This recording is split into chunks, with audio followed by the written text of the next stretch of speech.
badly drawn boy. Born again on XFM 104.9. Here we are then. Ricky Gervais, with me, Steve Merchant, and Karl Pilkington. Raring to go. He's a bit grumpy, Karl. Woken up at 8 o'clock. Because he's from the north? Yeah, because he's in London. Yeah. And London's rubbish, right, isn't it? Oh. Working you can't even get a Band-Aid in London, can you? Or grouting. In Manchester, I could walk to the next shop and definitely get some Flash, or maybe some Vim. You can't get it down there. You got to go to a trendy bistro, haven't you? Karl, why are you grumpy? I told you before, I'm just a little bit tired today. Because he had to get up, but the builders next door woke him up. No. He's always going about his hours. Those builders probably got up at 6. Yeah, but to get I can there understand builders who get up early because they're building outside and they've got to get the job done before it gets dark, but he's working in someone's lounge. If it gets dark, put the light on. It's not a problem. So why is he starting work at like 7 o'clock in the morning? Well, because builders get paid by the day, and if you get a builder there and go, I'll just do 11 till 3, he's not going to go, I tell you what, love, just give me 40 quid. I didn't do a whole day. It's a day's work, isn't it? So you want to get the most out of them, don't you?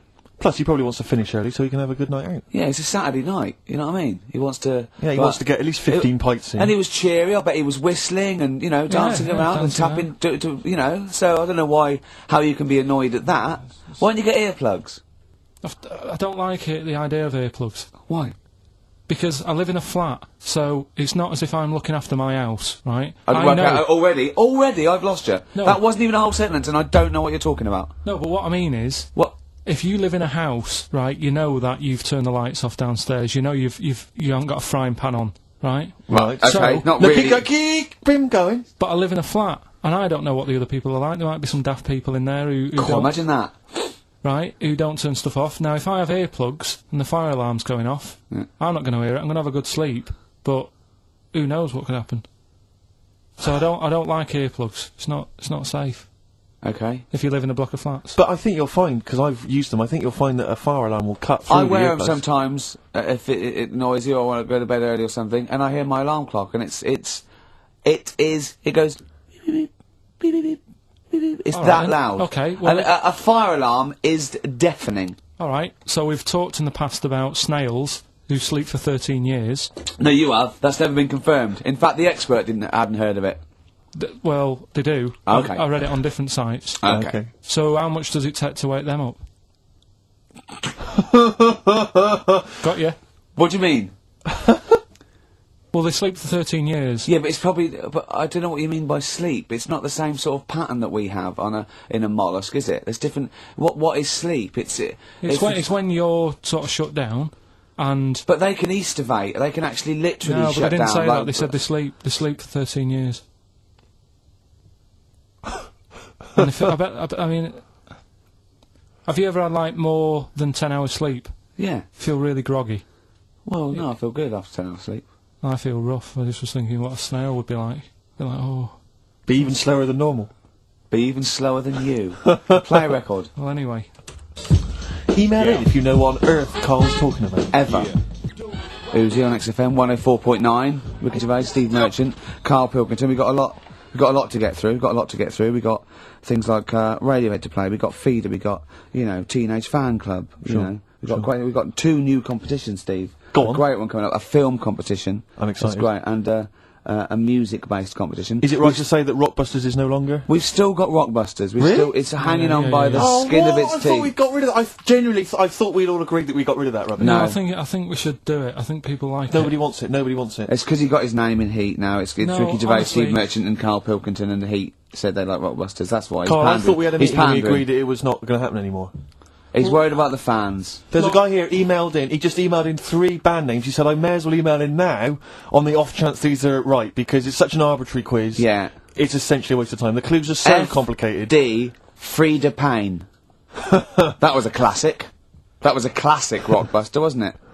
When they start getting a bit ridiculous and that, and people aren't getting them, Oh. then we'll. You can't drink that pop now. Shaka Khan. No. That was another piece of genius.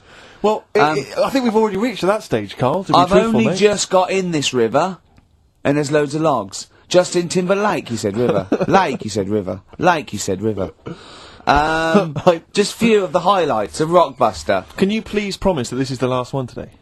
Because it's really, I think it's bringing the show down. Steve, he can't promise he'll remember the answers today. How can he promise what's going to happen next week?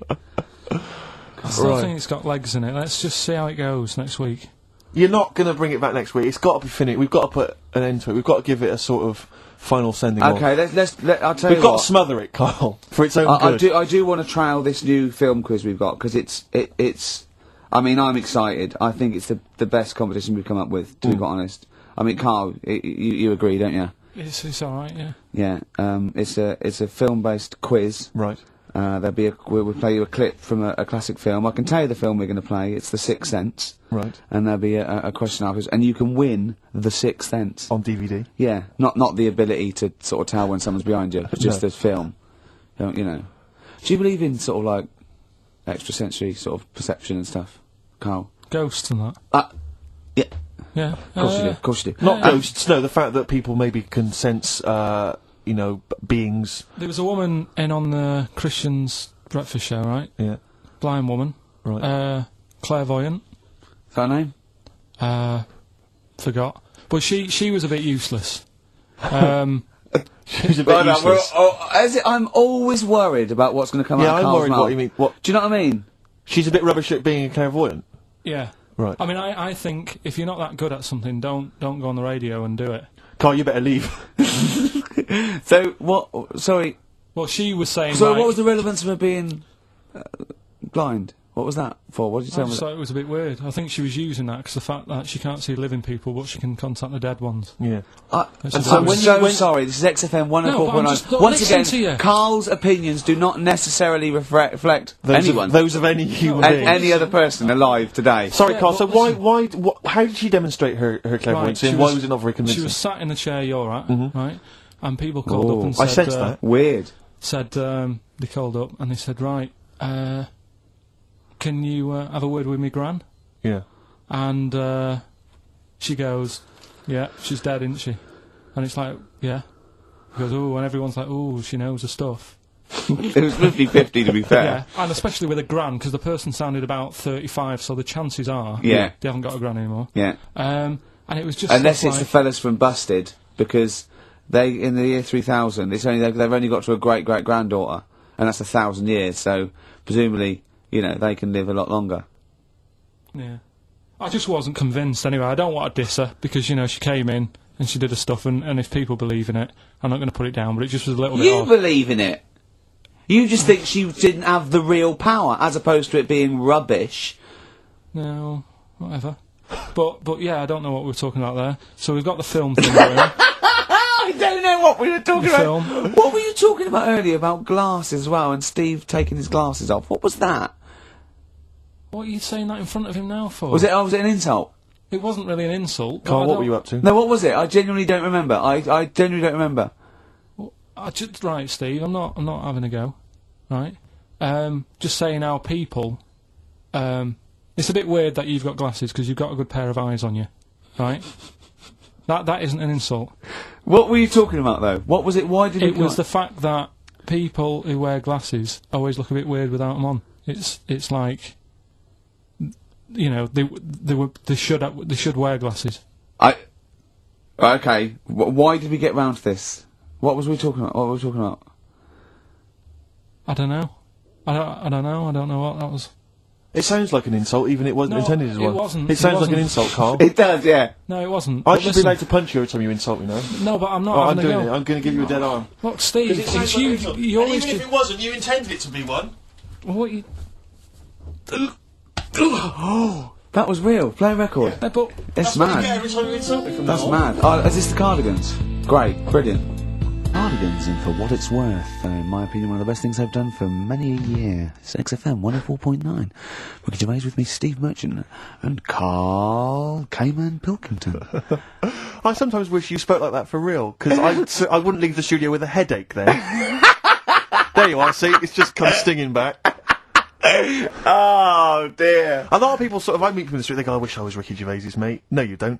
Let me put your mind at rest now. You're not missing anything, am I right, Karl? Who says that walking along the street? No, people, With that they shout element it- said. They shout out. What are you thinking? Oh, just thinking. What's wrong with Ricky Gervais's, mate? No, Well, I've met people that are friends of there we friends. go. or- He must be fun to be Yeah, with. exactly, he must be a great in an laugh. enclosed space. Yeah. In an echoey small space. Oh, imagine sharing a prison cell with Ricky. Oh, that'd be good, wouldn't it, Karl? Oh, that would be fantastic. Well, I'd be the daddy, wouldn't I? I hate it. The suicide rate in the prison would shoot through the roof. Yeah. No, come over here and suck mummy's. Now listen. What do right? you reckon, Karl, to being Ricky's friend? Did you find that an exhilarating experience, something that you enjoy and look forward to? It's alright for about an hour, and then anything over that is when he's just messing about and he wants to hit me on the head with a tray. We went or, for lunch yesterday, didn't we? That was more than an hour, wasn't it? Yeah, And we had a drink in the week, didn't we? That was more than an hour, wasn't it? that was a good. Is he okay when it's just the two of you? Because I find as soon as there's a third person, Well, yeah, just to give he you. just starts showing off. Well, there's a little bit of that, right? But I went out with Ricky, like you said, right, for a drink in the week. And, I went home, and Suzanne, the girlfriend, said, where have you been? I said, I've been out for a drink with Ricky. Yeah, you've been out for a while. What have you been talking about? I sort of sat there for a minute and thought, there's nothing that I can tell her we've been talking about that she'll show any interest in. She said, well, you must remember something. I said, I can't. She goes, no, something, just anything that you were talking about. What are you talking about? I said, right. The one I remember, one of the topics that came up was, imagine that the only way to have a kid was you had to sleep with a squid. How many kids would you have? I would say it was the future and the squid's taking over, but the only way they could do it now was like filter. You had to see with the squid. I was going, would you? He was going, what do you mean? I was going, would you? He said, there's not a time he hasn't gone home with a conversation, buzzing in his head that he got confused about. Would anyone want a kid that much? Does the child look like a squid when you have it, or is it No, a it's regular not. I kid? was going, no, it's normal, but it's like a filter with a system. The only way you can do it to make sure, you have to impregnate the squid, and it's a filter, and then you can, test tube baby in the future. Did the busted lads mention that in the song Year He 3000? did, but he did underwater. That's where I got it Yeah. from. I said, well, you probably sort of like get quite friendly with them. Eventually, you probably would be breeding with the squids and, So what prawns. does Suzanne make of Gervais? Has she met him a few times? Yeah, she just said, she can understand why we sort of get on, because we both sort of come up with daft stuff all the time, and Yeah. but I'm quite happy to have a discussion. I about love the something. way that it talks about his partner like the adult. Well, like we're that's the how I two see kids it. that go out playing, That's talking how- about squids. That is exactly how I see Suzanne. It's like if she wasn't there, I don't think you'd get out of the house in the morning. Well, You'd have tied your shoelaces together. Yeah, you'd have your earplugs You'd have forgotten in, to put your trousers the on. fire alarm would be going off, and, someone would have left a frying pan on, the builders would be sort of like throwing you round. Yeah, I imagine she And makes you like a put round me of down. sandwiches. Well, she's noticed that I don't ask as many questions now. Because, like, last night was one of the first times in ages that I'd asked her something, right? What did you ask? Where's the bathroom? No, right, do you know, like, I'm always thinking stuff when I'm bored, right? If it's when I'm washing up or what have you. Yeah. And last night, she was watching that Midsummer Midsummer Murders. yeah. Midsummer Murders, right? And I don't like it. I think it's rubbish, right? So I'm sat Another there. thing you've got in common then. No, but do you know what I mean? But I'll let her watch it. Yeah. Do you know what I mean? She really likes He it. was so- standing, he's watching the microwave, she was going, Karl, no, this is exactly. the telly. This is the telly. Wait a minute, this chicken's going to come I've round seen any this second. before, it comes round again in a minute. Karl, what's the washing machine, Karl? So she's watching it, loving it, and that, and I'm bored because it's just it's a boring program. So I'm sort of looking through magazines that we've got, Trying to find animals without heads. and it was in one of her magazines, and there's this article right about these identical twins, brothers, right, and one of them meets this girl, right, and it turns out she's got an identical, I've heard this is true. Right. They get married. She's got an identical sister. right, so they both go out. So two identical twins, male, going out with two identical twins Yeah. sisters. Yeah. So I was looking at it going, oh, that's weird, because you see them, like, they're always wearing the same cardigans and that, and that's like... But then, That's no, all but right. if you're an identical twin, then you probably would fancy the same sort of person, wouldn't you? But then, I was asking, she was going, it's getting near the, the plot, the murderer. If they had a kid, would they look the same? Yeah. Would Well, the- not necessarily, because it depends on what genes are passed over. Even though they've got the same exact sets of genes, that you don't pass on all the genes, do you? It's 50-50, but you don't pass on exactly the same genes in each sperm, let alone with an identical twin. Yeah, but even though you don't do that, like my brother and sister don't look like me, but No. you know they were related. Because they share 50% of your And they father's talk genes. gobbledygook. Yeah. No, you share 50% of your father's genes and 50% of your mother's, but not the same 50% on 2 occasions. I think you completely lost you them lost already. it I've when lost you them brought already. when you brought in the word genes. Yeah. I yeah, thought you was thinking yeah. what No, was on they the wouldn't trousers for? necessarily. They wouldn't necessarily. No, they could do by. Did sheer Suzanne chance. look at you like Oliver Hardy looks at Stan Laurel when he's just like nailed his hand to a wall or something? She went, ask Ricky tomorrow. Yeah, and and then turned up John Nettles. and then turn it up. Yeah. That's boring. Oh, that is brilliant. I think there's I heard a story once where 2 sets of Siamese twins married. What if you fancied the one on the left? Yeah. What if one of them was having an affair behind the other one's back? That'd be difficult to conduct, wouldn't it? You better show off. He's waking up. What are you doing? What are you doing? What are you doing down there? What are you doing down there? Nothing. There's no one down here. Well, I think there is because I can see her sister here. No. What's she doing? What's she No, doing? they just- She's covering for him. What are you covering for him for? He's your husband. Is my wife down there? I read something about some Siamese twins. Go on. And one of them was saying, we get on each other's nerves and that. The other one was going, we don't. I didn't know this. I've never liked you. I've never liked you. One of them was going, I hate doing the washing up, but I let her do it. And the person doing the interview said, well, why don't you help out? Just dry up and get the job done quicker. And she was like, no, I can't stand it. I prefer just to hang around there and wait for the other girl Yeah, to do the washing up on her own rather than help and get the job done. sure. Just selfish. Well, there was one set of Siamese twins. One had a job and the other one didn't. That's ludicrous. Yeah, the other one was unemployed. The other one had a job. She had to go to work. She had to get up at 6 o'clock on her day I'm off. supporting you, literally. Yeah. Then they get done off the social for sort of... Yeah, because the other one was signing on. Are you living together? We're not. On XFM 104.9, I'm Ricky Gervais. With me, Steve and Karl. Alright. Just having a whale of a time, both of them.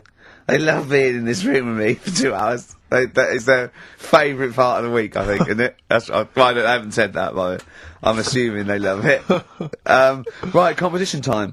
Brand new competition we come up with. My favourite we've ever done, I'll be honest. And the great prize, the 6 cents. You get a clip of a great film, and then you get to keep the great film.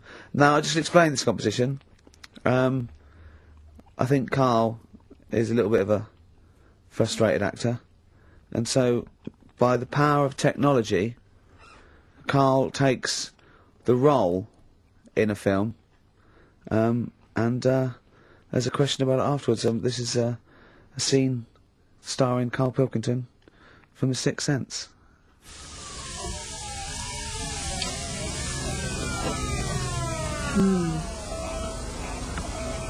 Jeez, I hope nobody got hurt. Be alright. You're very quiet. I'm just thinking about stuff. That's all.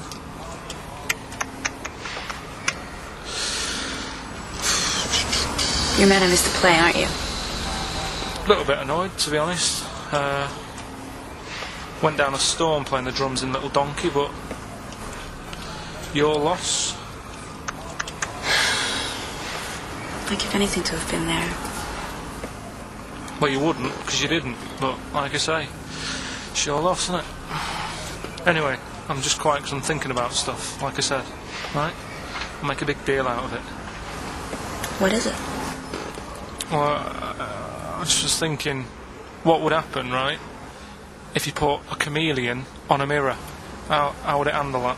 It's a bit weird, isn't it? Oh, you're scaring me. That's scaring you. This'll scare you, right? The other day, saw two old men sat there having a Twix. You never see that, do you? Old fella having a Twix. You see ghosts, Cole? No, just the old fellas having a Twix, but They talk to you? no, They tell you to do things? no, because they were too busy eating. But what's that got to do? What are you looking like that for? Do you think I'm some sort of freak or something? Is that? I would never think that about you. Well, Ever. No. Got it? Alright. Well, Well, it's a very chilling scene, that. that is great. Oh, that is fantastic. It's a very spooky scene from the film The Sixth Sense. Rick, I think you've got a question. Well, yeah, I mean, Karl played it wonderfully there, the role of the child that sees weird stuff. But who played the original role? What was the name of the child actor who played the original role? It's email only, ricky.gervais@xfm.co.uk. You can win a copy of The Sixth Sense. But I think we can probably play it again later for those that missed it, or those that haven't caught the tail end, or those that need another reminder. Yeah, you got get your, it's 15, 20 minutes. Get your answers in. We'll pick a lucky winner, and then we'll play it again, because I think that we can. I think Karl can go to Hollywood with some of the things I've seen there. Absolutely stunning. Absolutely stunning. ricky.gervais@xfm.co.uk. I'm going to play a track now. We tried to play it a couple of weeks ago, but the jumped. So I got a new CD of it. It's Papa Garcia, and this is Natalie and Nusi.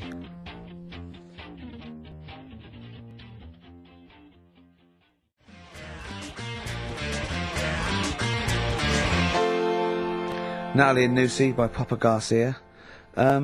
Well, we've had lots of emails already. In fact, my favourite one is a suggestion of the name of that feature, specific to today's, is the Twix Sense. Indeed. Which was great. And feel free to send in your suggestions, because we're going to try and do one a week, a classic film, with Karl in an important role. But if you want to, see Karl as maybe as Michael Corleone in The Godfather, send in. We'll see what we can do, won't we, Karl? And don't imagine that it has to be a male character. I imagine that you could play, for instance, Sharon Stone's role in Basic Instinct. I don't imagine it has to be a human. I mean, an animate He object. might be better suited. He'd be very good as a rock. Yeah. Or something. Exactly. Yeah. But we're going to pick up something we spoke about before. We're going to announce that we're going to play that again in a few minutes. But Karl wants to put the record straight, don't you? Karl's fed up with when he comes up with something that's a little bit fantastic and far-fetched and wrong, that we take the mickey out of him. So he's brought in some hard evidence of the story, haven't you? No, do you know, I find stuff on the internet and that, right? And I come in and tell you about it, and you go, that's rubbish. Yeah. And then you'll say, show your workings, which I've never liked doing. No. When teachers say that, I hate that. Yeah. Because I normally can't. No. I've always gone... He's just got the answers 5, and I go, no, I asked for the capital of China. The answer's 5. Yeah. But, right, so we started a feature a couple of weeks ago, chimpanzee that, the thing about monkeys and stuff. Let's just play the jingle right. Oh, chimpanzee that! Yeah. Right. We started that. That's facts about apes, isn't it? And Monkeys, and chimps, so on, whatever. Yeah. And I told you a story about a monkey that was in a zoo, Yeah. and it got pally with the zookeeper. Right, yes. Remember? It moved into his house, didn't it? Yeah, and didn't it it ultimately have an affair with his wife? Yeah, it liked a little brandy at night and a cup of tea in the morning, then he went to work and it moved in on its wife. Yeah. Right. Now, I read that in a book. Yes. Right? But then I was looking for some more monkey stuff online the other day, and I found the same story Right. from a different source, Okay. which is always a good sign. And it's corroborated what you claimed, is it? Kind of. There you go. It's not a different source, though, is it? It's someone who read the same thing as you and printed it It's- themselves. then. I left out a fact. His name's Oliver. What, the monkey? So or I the... got that wrong, yeah. The monkey's called Oliver. Can you see that, Steve? Oh, yes. Right. There's Do a you picture of him here. Do you want to read it? Now, or- do you, where is this from, then? I was looking for world famous monkeys online, and it... www.apenaut.org. This is someone who, in America, who set up a sort of similar website to... I don't know where he is, but... Yeah. Okay, he was originally brought into the US with 12 other chimpanzees, but immediately stood out as different. He learned to drink, enjoy coffee and beer, and smoke cigars. In the evenings, he would sit on a sofa and watch television. If his caregivers were out of coffee, he would walk into the kitchen, pour a cup, and take it into the den. As he got older, he made sexual advances on the wife, and as a result was sold. I reckon it was a stowaway. And to not get caught, he pretended to be a monkey. Yeah. Whereas really, it was just a... That would make fella. sense, because the final line is, he's now living in retirement in Texas. Yeah. But my only query, and I don't mean to be disrespectful, is that it doesn't really give much more information. I mean, someone who's set up a website like this, I'm worried that, what I'm saying is I'm worried he's a kind of an American twin of you. Do you know what I mean? you see what I mean by that? There's no real hard evidence. There's no kind of dates. There's no references to where he was specifically or what zoo he was in. Karl Pilkington. Yeah. From Dallas. Hi. We're cousins. Why do you need to know all that? The story's What there. do you mean, why does he need to know all that? Why not accept it? Because another fella reckons a chimp moved in on someone's wife. What I'm saying is, he could be as much of a nutter as you. Do you see what I mean? What do you mean? He is. Yeah, exactly. What, and go to that much trouble of, like, Yes. sorting out a website and that? You host a radio show, for goodness sake. To spout your idiocy. Setting up a website's hardly anything. You've had to get a job. He was stressed yesterday because we want to do another chimpanzee that. Have we got a new story coming up for chimpanzee that? Yeah. He was stressed yesterday because he said, I'm really overworked, I'm really getting fed up. He said, I haven't even sorted out the story about this monkey. He said, how overworked am I that I haven't even got time to sort out a story about a monkey? You know how much I love that? Rick, do you think there's any way we could lure Oliver out of retirement to come over and produce this show? I think we probably could.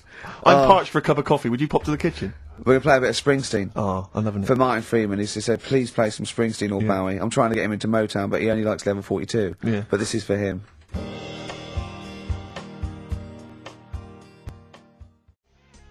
Rick, there is a question that is answerable. I think that's There also is a reason why people yeah. have- Yeah, that's because I did it and not Karl. Probably. Exactly. I asked the question there. Yeah. We're going to play it again because other people want to hear it again, and then we will give the winner's name, and he will win that copy of it. Karl in The Sixth Sense.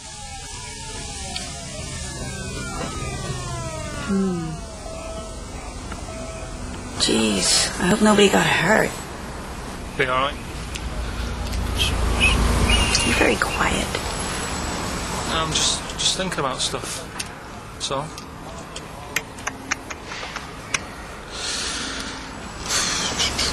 You're mad I missed the play, aren't you? A little bit annoyed, to be honest. Went down a storm playing the drums in Little Donkey, but your loss. I'd give anything to have been there. Well, you wouldn't, because you didn't, but like I say, it's your loss, isn't it? Anyway, I'm just quiet because I'm thinking about stuff, like I said, right? I'll make a big deal out of it. What is it? Well, I was just thinking, what would happen, right, if you put a chameleon on a mirror? How would it handle that? It's a bit weird, isn't it? Cole, you're scaring me. That's scaring you. This'll scare you, right? The other day, saw two old men sat there having a Twix. You never see that, do you? Old fella having a Twix. You see ghosts, Cole? No, just the old fellas having a Twix, but They talk to you? no, They tell you to do things? no, because they were too busy eating. But what's that got to do? What are you looking like that for? Do you think I'm some sort of freak or something? Is that I would never think that about you. Well, Ever. No, Got it? alright. Oh, there you extraordinary. go. And so the question was, who played the original role of that kid in the car who saw strange things? And the answer is Steve. Haley Joel Osment, of course, Yeah. who is a talented young performer, but I don't think really has anything on Karl Pilkington, who I think made that scene even more chilling and Yeah. more atmospheric than the original. Definitely. And we'll give this to, let's see, I think it's Francis Marnie, who's emailed in. He or she said, I don't know if it's a he or she, but says that basically... I is male, and he is... No, Oh, well, I think it's a I bird. is female, and Frances or I don't Francis, know, do anyway, I? that could be a fake name, who knows. But let's assume it's a he. He says he's a sad little nerd who... It was his birthday yesterday, and only his mum remembered, even his best friend forgot. Definitely a bloke. Yeah, I mean, I can't really relate to life as a bit of a loser, a bit of a No. nerd, so I don't really know what he's talking about, but I imagine a lot of our audience do, so let's give it to him as sort of... I imagine he's a little four-eyed geek. Oh, little lanky. loser. Yeah. Actually, as I look again, I notice he's not even got the name right. He spelled it Haley Joel Osment. Oh. Instead of Osment. But, so he really is pathetic. I mean, what a pathetic little Actually, weasel. well, totally fun now. Now we humiliated him. Don't give him the prize. Give it to someone else. Well, it's on TV tonight anyway on ITV, so No, well just done, watch it then. Francis. Thank you for listening, and well done for spotting who Karl was trying to... And whatever Similar. girl you fancy at school, ask her out. Say, come back to my place, watch The Sixth Sense. Yeah. She'll love it, and you'll be guaranteed a share. Why do you assume he was at school? I don't know, because his spelling is terrible. Although I'm looking at Karl. Yeah. Yeah, it's just a very badly put together email. I just assumed it was a kid. Right. Well, if he is a kid now and he's going through formative years, he's probably really... I never dreamt it was a kid. Really? I feel a bit bad now. Well, you thought it was a sort of 25-year-old loser, Yeah. even more pathetic in a way. Yeah. And now I'm worried that, you know, you've embarrassed, an adolescent live on, well, one of the biggest radio stations in the building. It's not even the biggest radio station in the building. I can't believe that. It's the smallest radio station in this building. Right, now we've done that, right, are we doing a proper competition? Yeah. Setting up the old, Rockbusters, your favourite, isn't it? Well, let's play a tune before. I don't think I can face that well, straight it's just away. I that need a break. we've also got... That song sounds alright. Aren't we? Another new feature. That forward to that. song sounds good. Can I just say before we play a record that we've had an email from Dickie Anderson. Dickers! Richard Anderson. Oh, Dickster, you Dicky Docky Dido, are ya? If you're a new listener, then you won't have come across Richard before, but He loves the show. He's our biggest fan. He's a bit of a... And he loves the show. He tapes it and listens back to it 4 or 5 times. But the great thing about him is he's not afraid to offer a bit of constructive criticism. Oh, well, yeah, go on, what's he said? Well, all I'm going to say to you is he said, is it true that companies are now getting rid of hold music and are instead using your show to irritate their customers while they're waiting on the phone? I don't know. We'll look into that, Dickie, but thanks for that.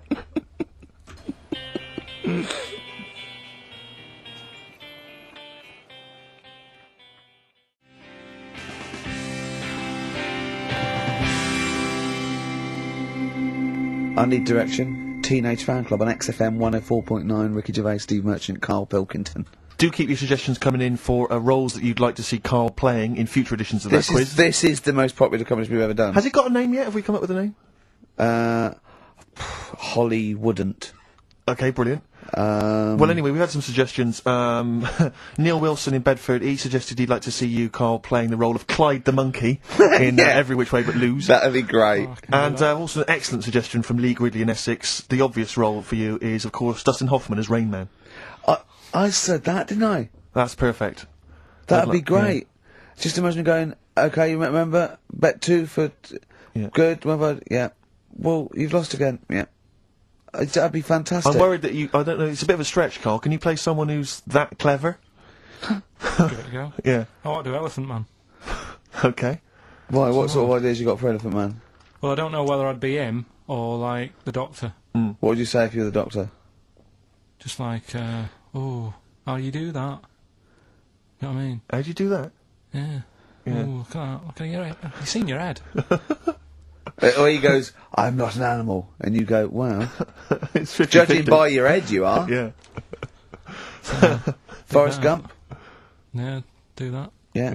It's loads, isn't there? Yeah. We'll keep them going in. That's brilliant. So, The competitions don't stop there, sadly. No. Rockbusters. Oh, God. Right, how about, right, we've got this other thing, right, this other music thing. How Yeah. about we make that part of How it? many competitions have you got? No, well, this is what I'm thinking, right, because we can, if you're not happy with Rockbusters, if we add a little bit to it, and they love the bit I've added, then we can slowly fade it out without them knowing, That's it. Do 2 of your Rockbusters and one of these. right? Are Come these on the in, prizes, Karl. Karl? They're the prizes. Well, let's do the Let's prizes. quickly go through them then. Yeah. Alright, what have we got here? Let's speed this up because I'm Sort dropping that off out. now. Yeah, I think I'm already it's pretty bored. either warm in here or this isn't the most scintillating conversation we've ever had. Okay, firstly, there's a CD here. It's tracks that were sampled by various artists, including Jay-Z, Happy Mondays, and so on. It's the original versions. That might be quite good fun. I Sure. Love You. Let me see. It's a number of love songs. Yeah. You've got Blue featuring Elton John on there. Yeah. Chicago. Yeah. Nat King Cole. Some Yeah. greats there, I'm sure. Yeah. Retro Dance Masters. Oh, yeah. That's another CD. Dance tracks, Yeah. obviously, on there. Oh, it's still knocking about. The Best Air Guitar Volume 2. Sure. Rubbish. This is quite good, though. It's Paul Whitehouse's TV show Happiness. That's the first series on DVD. We've also got Stephen Polyakoff's The Lost Prince. You can have that in your collection. Probably never watch it, but it might look like you're slightly classy and arty. And Is it subtitles? the best one-hit wonders album in the world ever. You got stuff on there like Nana, 99 Red Balloons, Yeah. and M's Pop Music. So not Oh, that yeah. bad a selection, actually, this week. He's cut out some of the chaff. Yeah, okay. So right, here we go. right? Rockbusters. Rockbusters, first one. We'll do 2 of these, and I'll play something in a minute. Right, first one. The Australian picks 2 blokes. What? The Australian picks 2 blokes. The Australian picks 2 blokes. The initial. Yeah, the initial E, right? And the second one, that builder's a bit... I've got that already. It's annoying. That builder is a bit cute. He's a bit cute. Yeah. All right. And that's BT. BT. BT. That builder's a bit cute. Yeah.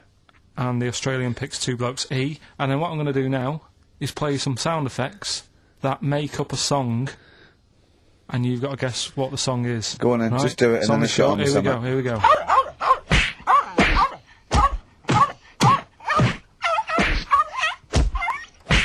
There you go. So what song's that? It's Yeah. sort of an XFM type Okay, song, well, that's isn't it? great. So Email the only. first, so I should just clarify that the first two are band names or artist names, but that's the title of the track that we want there. Yeah, that's Okay, right. it's That's so right. confusing. No one's ever going to figure this out. They will, though. They will. They'll do it. Ricky.gervais at xfm.co.uk. Hey, listen, we've got the best fans in the world, Steve. Remember that. Remember that. Without them, we ain't nothing. Yeah. So, good luck to you. Do you want to pick a track, Steve? I'd love to. I Have you want to got wear some monkey magic. I want to wear some chimpanzee that. I want to wear some aping around. We've got that still to come. Look Oh, forward I to that, can't believe it. We've got Rockbusters. That film sounds good. And we've got, look at him up in Hollywood. And we've got, like, monkey me, monkey you. We got Gibbon on the horn. Rick. Jesse Naden, this is a great track. Coldplay, Clocks on XFM 104.9. Ricky Gervais, Steve Merchant, and Karl Pilkington. Right, give me some monkey magic, Karl. Hang on, you better do the jingle, hadn't you? Oh, chimpanzee that! Oh, Brilliant. you'll like this one. What I've found is found out like a lot of monkeys' names. Like that's how I found out about Oliver. Yeah. What do you mean you found out a lot of monkeys' names? Well, there's a lot of monkeys out there, and you think they're just called monkey and what have you, but they're all given names, right? So this one that I found about, bit of a weird name anyway. It's actually called Crap. Its name, right?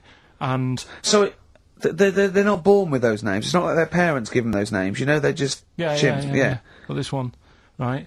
And It's called Crap. yeah, I know. Right, but do you know what it's famous for? What crap? Yeah. No. Go on. Is it involved with this show? It, the first monkey to have its name tattooed on its head. Yeah, again, I will say not by choice. There is no way that a chimp would go down to Camden Lock and go, are you a registered tattooist? I am, yes. Yeah, it's the cleanest, yeah. Go, okay, Can I have a look through your book? Can I have a look through your book? I'm looking for something quite gothic, but, I'd like, what's your name? Crap. Oh, I'm not sure I can do that because you're not drunk, are you? I haven't had a drink. I haven't had a drink. I've had some umbongo, and that's all. But no. What are you talking about? The first monkey to have its name tattooed on its head. What are you talking about, There's got to Karl? be more information. Don't tell me you're leaving it there. There's got to be more information. That was it, and then I read it thinking, well, that's weird, because that means there's loads of monkeys with tattoos on their head, if that's the first one. No, it could be still the only one. First and only. Yeah, but would they report that? What, you haven't What do you given mean, would they report it? This isn't the Washington Post you're reading. This is mentalists who do websites about themselves every day. What? There's got to be a third Why is act that to that news? story. Why is that news? How did you come across that? Well, you First nut monkey with tattoo head, I mean, what are you talking about? But why did it have its name tattooed on its head? No, it didn't say that. I mean, yeah, I know, it's mad. But it didn't say why. Was that enough for you, though? Did you feel satisfied having read that? Did you not have other I mean, questions? there's no way that is in the Guinness Book of Records. There's no way that is cited in the Guinness Book of I Records. just read it as like, what a weird name for a monkey. And then, ooh, you won't have that on your head. What would be a good name for a monkey? I don't know, anything but that, really. Yeah. Dave. Ted. But, what do you think of that then? Well, I don't know what to think about it, because I don't know what you're telling me. I don't know that that's news, I don't know that it's true. I mean, I don't know where to start with that. Is that all you found? You found something about a No, monkey? I'll tell you, right, when I was searching for stuff on monkeys, right, Yeah. I was searching around, like I always do, finding information, right? Yeah. And, found out, are you aware of the Iceman? The Iceman? Yeah. Go on. Right? And to me, the monkey thing was more... What's the Iceman? Oh, the man that was found in the ice. So you're aware A of him? Neanderthal man. Right, yeah. Ricky, do you know Not a about the monkey, Iceman? No, I know, but I just was looking at, like, info. Right. The Sort of thing. 5,000-year-old fella who was preserved in a glacier. That one. Yeah. Right. Yeah. Do you find that more fascinating than the monkey? Well, I know that it's true. Yeah, it's true, but do you find it more fascinating? Well, simply because it's true, I find it more fascinating. I can't act on some. If someone anything's that's true is more fascinating. But you see, what I get from the monkey thing, you Yeah. go, oh, I wonder if it was happy about that, and But you accept it straight away. You accept that is true and interesting, and I don't know what that is. I mean, to me, it sounds like a bit of cruelty towards animals. yeah. You know, Because it's fine. I mean, if that's true, it's disgusting to tattoo a monkey's head. It's disgusting. Yeah. Do you know what I mean? Yeah. There's no way. That's what I'm saying. It doesn't do it. If they reported that a monkey went in and got a tattoo and chose it itself and then was riding a Harley Davidson down Camden, I'd go, that is incredible. But I'd really want to see it on the news, and it mustn't be anywhere near the 1st of April. You know what I mean? I think you've just blown next week's.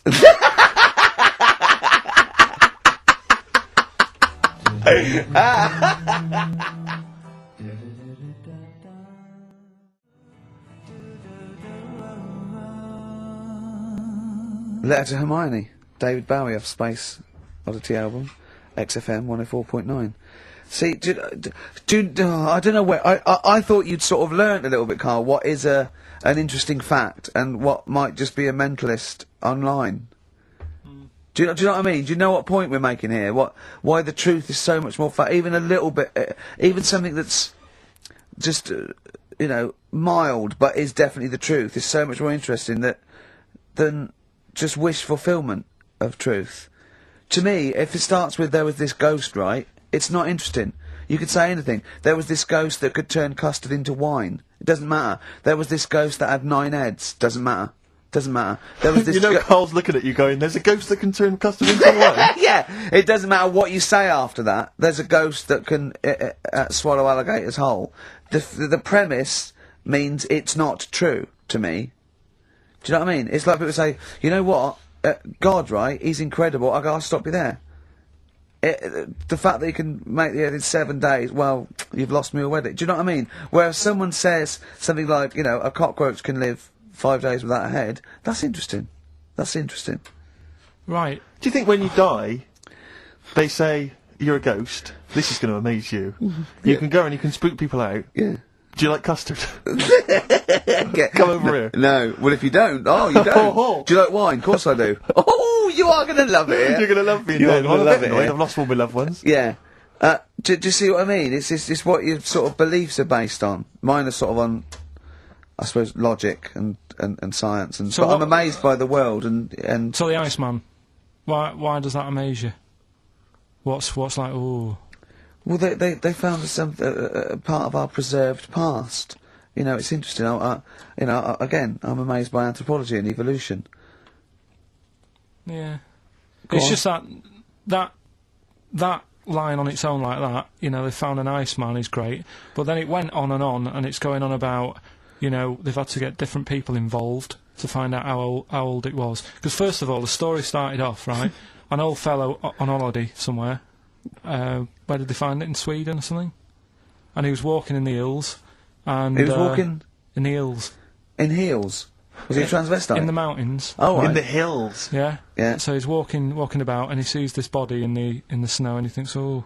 So he calls the police up, and they come and have a look, and he goes, oh yeah, it's probably a murder. So then they dig it up and find out he's got hold of a spear in his hand. Right, and he's dressed like Fred Flintstone. Yeah. Right. And they realise it's probably not a recent murder. Right. His knuckles are dragging on the floor. He's Yeah. a Neanderthal man. They think, hang on, Karl Pilkington. But when they found out, hang on, it's an old thing. It's an old thing! Can it? If it was a murder recent, then you'd go, hang on, how did this happen? Who does he belong to? Yeah. But the chances are whoever murdered him is also dead. 5,000 years ago, probably, yeah. So leave it. Just bury it. I don't think it's a murder investigation. No, but they are. It's not Quincy going, this was before my time. It's not a murder investigation. Yeah, just one thing bothers me, sir. Just one final thing. My wife loves you, but this guy. That's how they were Why treating would it. he have a spear Yeah. and a leopard skin? I just can't. I can't get over this. What are you talking about? That's what I'm saying. What are you saying? Right, shut up, everybody. What are you saying? You've got one chance now. You've got to ask me a question, and I will answer it the best way. But what are you saying? What is your question? Right, he probably spent a load of money. That's not a question. That's not a question. But let me tell you what I'm saying. Right, they're probably spending a load of money finding out stuff about this fella who died, and even if he wasn't murdered, he'd be dead by now anyway. So get over it. Right, 3,000 years ago he died. Right, so then they start messing about with it, saying, well, how did he die? Well, it doesn't matter. It was ages ago. Then they start digging his belly open, seeing last meal that he ate. Yeah. Oh, he ate seeds and leaves. Well, no surprise, really. There's now else around. Again, spending more money. Someone's been paid money to sort that out. Then they bury him, and then said, hang on a minute, are you sure that he died by, like, a spear? Let's dig him up again. So they dig him up again, and find some splinter or something. I don't believe they buried him. They did. Well, in some sort of fancy coffin so everyone can see him. But for me, that is more wasteful than sorting out something that's, like someone who's ill. Sort something out, Sorry, it's not either or. They didn't pull a doctor out of surgery. Exactly. It's not an old man in a bed in a corridor somewhere. Yeah, they go, Ted, what are you doing? I'm just giving this bloke a stat clear. No, look, we found an old fella in a skit. Okay, you take over. It's not either or, Karl. What are you talking about? It's scientific research. But don't you see why this is fascinating? It gives us an insight into how we lived 3,000, 5,000 years ago. That's an incredible historical document. What if it was your equivalent? What if he was like the Karl of the time, and there's people, ghosts now through there going, oh God, I don't believe it. They've dug up Karl. They think we're all like that. Oh no, they're going into his brain now. They're looking at how his brain works. We're going to get such a bad rep. Oh, well, dear. Each to their own. If you like it, I just thought it was a bit of a waste of money. A little bit of a waste. Yeah. Okay. But there you go. Anyway, will we give out the answers to Rockbusters next? If we must. Yeah. It sometimes stuns me. Sometimes I'm taken aback. Do you know what I mean? But what worries me is if one day aliens do visit. I'd love and that. they come down, yeah. But what worries me is they might bump in. What if they bump into you? What if they bump into you and they think that you represent mankind? And they go up and they start another planet. They say, we'll ask you 3 questions, and if you answer them correctly, we will not blow up your planet. Yeah. We'd be doomed. It depends. It depends what they ask you, don't they? What if they said, right, Karl, what's the weirdest thing ever found in China? I say hairy Chinese kid. And they go, right. Okay, interesting. Tell you what, right? What don't you see anymore? What do you see an old bloke doing? You don't see an old fella eating a Twix. Yeah. And they say, what if they asked you, what's across the road from you when you're washing up? Well, there's 3 things. Do you just want one of them? No, I want all 3. You want all 3? There was a Chinese kid dancing about in his underpants. Yeah. There was a bouncer every night getting ready to go to work. And the third one, the old woman reading a book, the same book. And they go, right, your planet's saved. See, Gorg, back in the ship. Yeah, they are a superior race.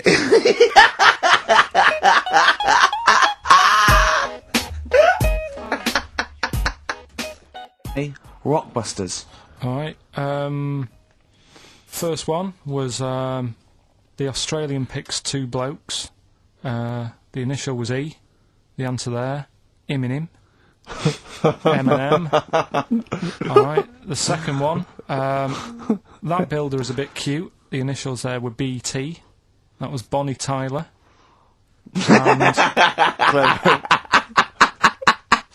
And then we introduced a new bit to the show. That song sounds alright. These were the effects you heard.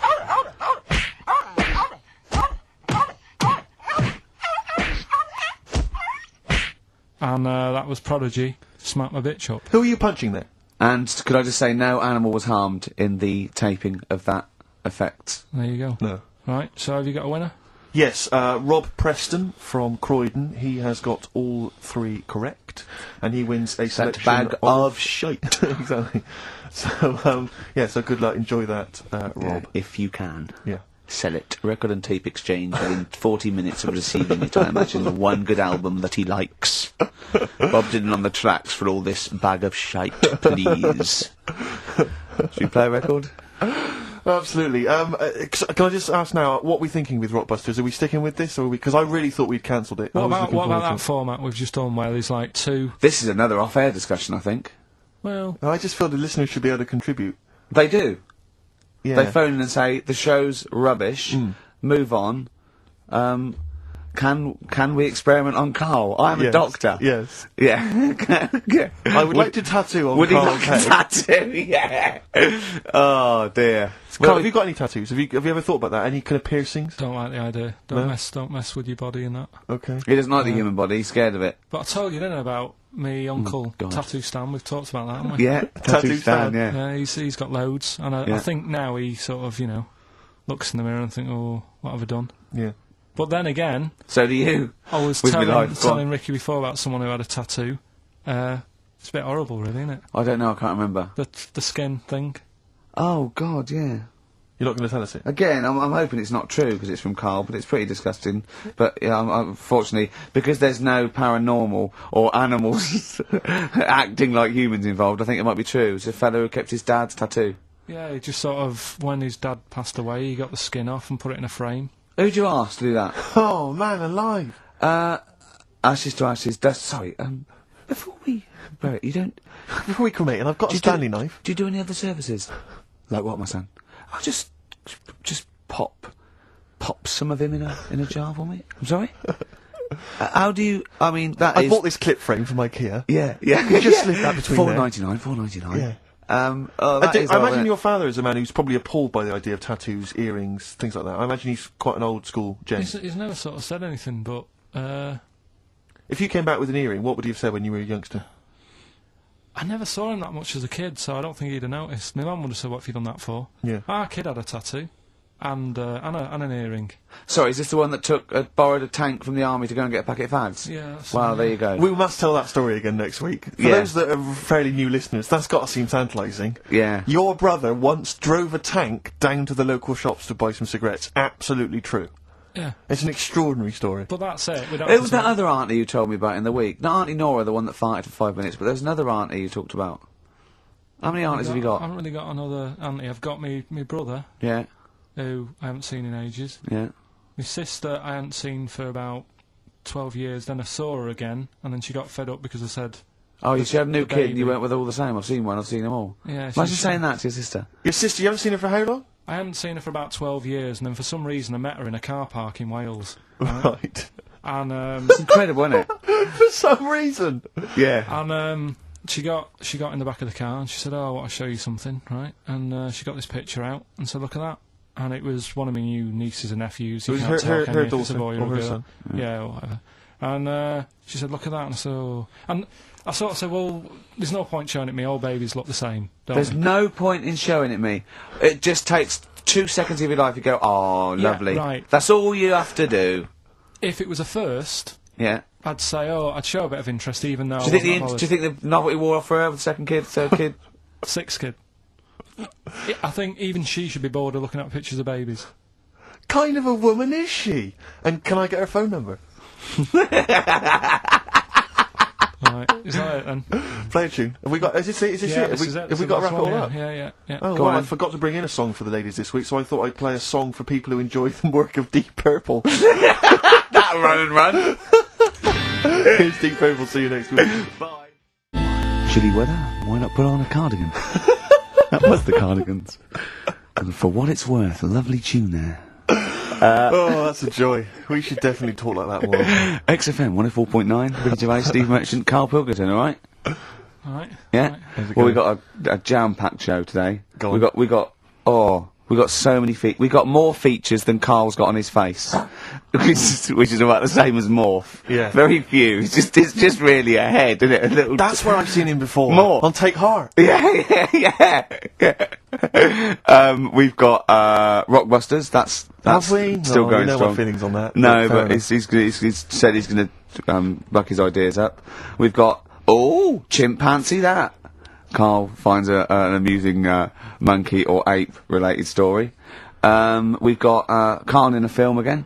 Right, excellent. Yeah, I've had a Look lot of forward- great response from that, Karl, on the internet. and It stuff, was on the my email. favourite thing we've done. People raving about that. So So what's? Can we say what the film is this and week? excuse my French, we've got some bloody great music. Oh, pardonnez-moi. Wow, I don't know. I can't speak French. Shall we go and start? Well, I'll just give you a taste. We got Oasis, Cardigans, you just heard there. We got Lloyd Karl. We got a bit of Pretenders coming up. Eminem, Feeder, Coldplay, all the greats. Can I play you some TJ's Fan Club later? Yeah. What should we have now? Oasis. Go on, Yeah. Brilliant. Oasis and Songbird. It's a nice little ditty It's all right, yeah. of a It's not too Saturday. bad. Yes, thank you. XFM 104.9, Ricky Gervais, Steve Merchant, Karl Pilkington. I think we should go straight into it, Karl. I think we should do the competition. There's Karl in the corner. It seems Whatever. a little premature. Do you reckon? Yeah, I Do you think reckon we so. save it? It's Yeah, so good. We exactly. should tease it out of Well, them. it's a big thing. It's just that I've got absolutely nothing to say. I Sure. haven't really. Well, I mean, like often I know you'll have spoken to Karl in the week. This week, for some reason, I've been speaking to him. Oh right. I spoke briefly to him about Michael Jackson and the documentary. Yeah. Now, of course, I thought that was extraordinary. Amazing, and I asked amazing Karl's piece of opinion. work. Yeah. And he didn't mention to me the fact that Michael Jackson likes to climb up in trees. No. He didn't mention anything about his bizarre relationship with children. He didn't mention anything about his obsessive billionaire spending sprees. Right. He didn't mention anything about the mannequins he has in his thing, or the fact that he drives around his sort of 7 hotel suites in Las Vegas in a little kind of old people's scooter. The only thing of note for Karl was he said to me, "Did you notice how big his hands are?" I'll tell you what though, I did. What? Yeah, how you look at the man's got like a face that he's had reconstructed. Well, I can't I seem know. to say that, it's libelous. Yeah, But, no, he hasn't. He's got an he's had oddball he's had two nose face. jobs. Yeah. And but you're looking at his hands. But I think it's because you look at him and he looks a bit like there's a bit of androgyny there, but it's sort of like it is quite a petite sort of old lady's face in a way. But then you see these labourers' hands come out. It's always the way with a tranny, isn't it? You know what I mean? What, you can't accuse him of being a tranny? No, he's not. No, he's not. What are you saying? No, I know he's He's got not. enough issues now, you're accusing him of being a I tranny. like him. I thought he came out that brilliant. I thought it was really. I really felt sorry for him. No, I think he cleared up a few things as far as I'm concerned. I thought it was a fascinating piece of work, but I did like the shopping spree. That was great. Extraordinary, 'cause he's just got going such around bad just taste. pointing. I know it was bad taste, wasn't it? It was like one of those bizarre shops. You Yeah. know what I mean? There's anything sort of a gift shop, but they're trying to make it look like Ming, But if and if it's he- sprayed gold. if he'd been living in a trailer park, he'd have been ordering, one of those porcelain dolls dressed like a Harley Davidson I know, bike yeah. rider, or an Elvis commemorative plate. It was the kind of But- billionaire equivalent of that. But the hands were a giveaway. It's the same as those sort of What do you mean the hands transvestites. were Well, good? it's like you get what the. was it about his hands? I didn't Well, even see you know his when you hands. get like a cab driver or something, right? And he decides to turn transvestite about 60, and he goes on Kilroy. Do you know what I mean? It's Right. that way. He's got a twin set of pearls, and he goes, "I've never felt so comfortable." But his hands are still big. He's got a little wig, and he's got the lipstick on, and he's with his teenage kids who are going, "Kill me." Do you think But he's it's been having surgery on his hands to make them larger? bigger? Yeah. Was that why he was wearing that glove through most of it? Exactly. Because but I think he wants to be a goalkeeper. Right. And they said, "You can't, Michael. You got a big hands." It would help him climb the trees. It's yeah, and he can play tennis now without a racket. Yeah. So, So what did you make of it, Karl? Were you intrigued? The Michael Jackson thing. Oh. It's it was all right, but like that got a load of attention in the press, but the Trisha programme got nothing. Okay. Which I know, was that? Steve called me up in the week, right? Like 10 o'clock in the morning. I was at work, and he goes, "You She watching thinks so Trisha? at 10 o'clock. She So think you you've been able to Preparing this show. Most people go to work about 8, 9. You watching Trisha and that?" I said, "No, what is it?" He goes, "Oh, you'll be loving it, right?" Freaks. Was it, Help Me, My Mum's a Freak? Siamese twins. Right. Right, so I couldn't watch it, but he said, "Oh, it might be on again because they repeat stuff on ITV2." Right. So I had my dinner late, right? Instead of having it at like 1 o'clock like I normally do, Yeah. I had it at like 2:30. Yeah. Sat in the office, put the telly on, ITV2. These Siamese twins. Did it blow your mind? It was amazing. You know, we talk about a lot of things on the show quite a lot. The Airy Kids crop up a lot. I was waiting. It's been 10 minutes and you haven't mentioned the hairy kid. Right, and last week we were talking about Siamese twins, weren't Yeah. we? So it was weird that this programme was on, but it was amazing. I mean, what I did think you you can't refer to them as Siamese twins. I think they're known as conjoined twins. Why? I think Siamese is maybe considered derogatory or as an old antiquated phrase. Yeah, I Alright. think it's because the first famous ones were actually from Siam. Right, but and, anyway. and that doesn't exist anymore. No, But it's so- conjoined, Karl. Yeah. Get the phrase right. But you'd think that if that's happened to you, that wouldn't be that sort of offensive. The names that you must get called. Right. You think that's the least of your Siamese worries? twins, I'd say, well, that's, yeah. Now, were you worries. stunned by where they were connected? Just live with it, we'd say. Right. Because they were connected, of course, at the forehead, Oh, sort of, which was quite extraordinary. God. What if one had bad breath? That wasn't a question that Trisha asked. Annoyingly, because I know that much of the audience was thinking that. There was a few things that didn't crop up. What questions would you have asked of them? Because what things did you feel weren't mentioned?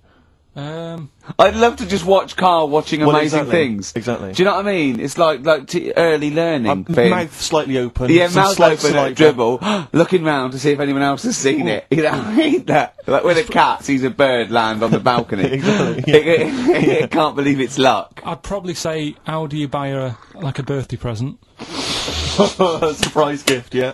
Because everything's ruined. Sure. Right? I'd probably ask. Yeah. Well, did you not think it was interesting that one of them had a boyfriend? Well, that was a bit weird, wasn't it? Uh-huh. But what was the other thing that I was thinking when I was watching it?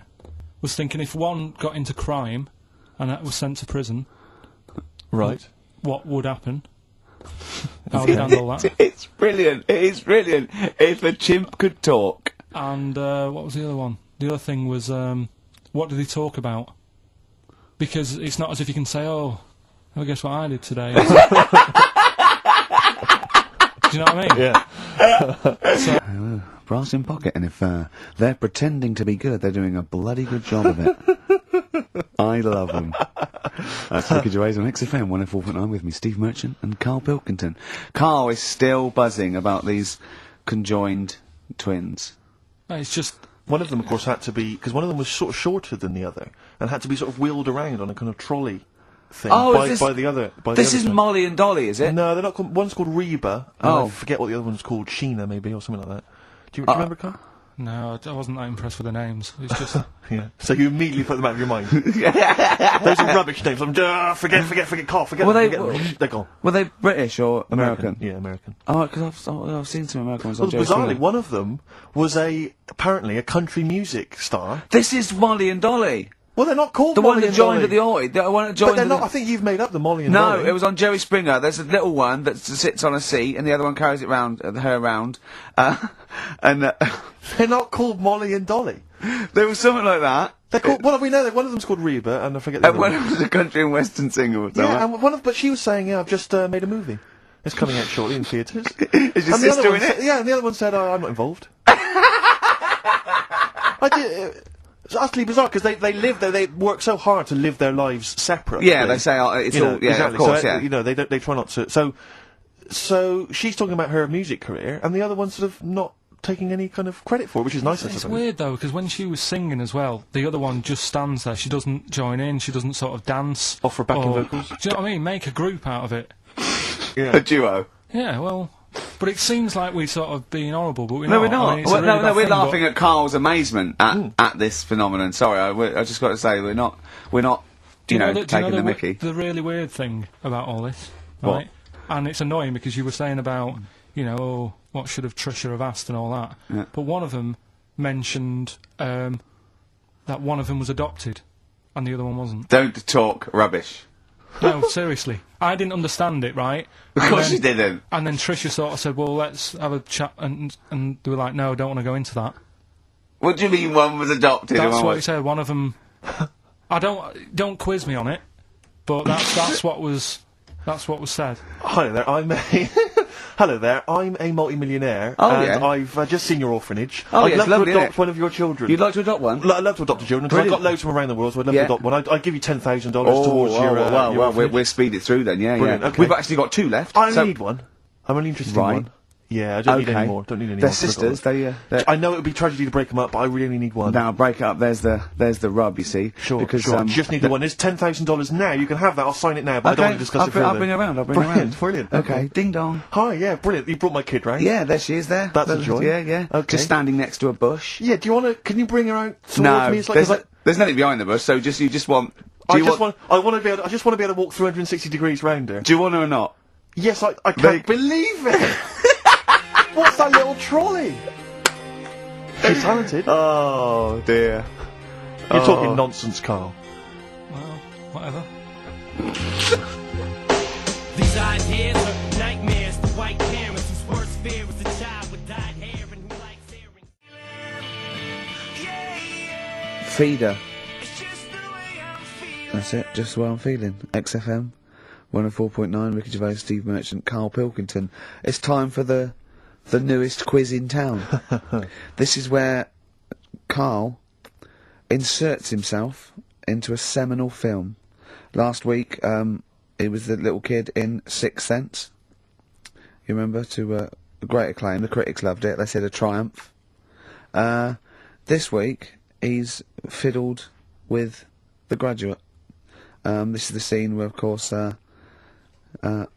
he goes upstairs to the hotel room, and it's on the cards. She's a dead cert, Mrs. Robinson. Well, Here we go then. So, are you ready for it? I've brought some condoms from home that Suzanne got for Christmas. Benjamin, What? will you bring me a hanger? A what? A hanger.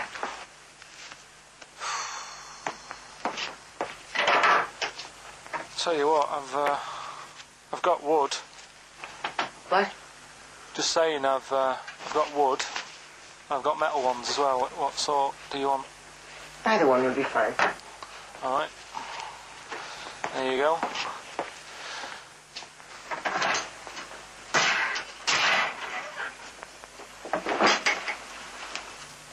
Are you afraid of me? No. No, I've seen weirder things than you.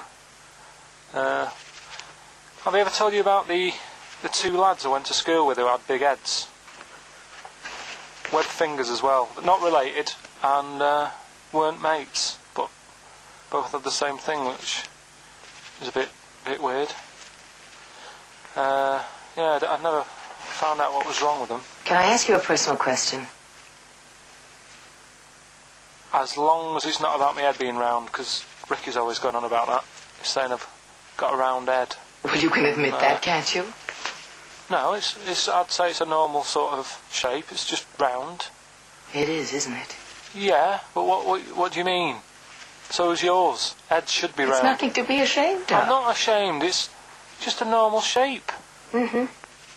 And you can talk. Look at your saggy arse. Anyway, get your knickers off. Hello, darkness, my old friend.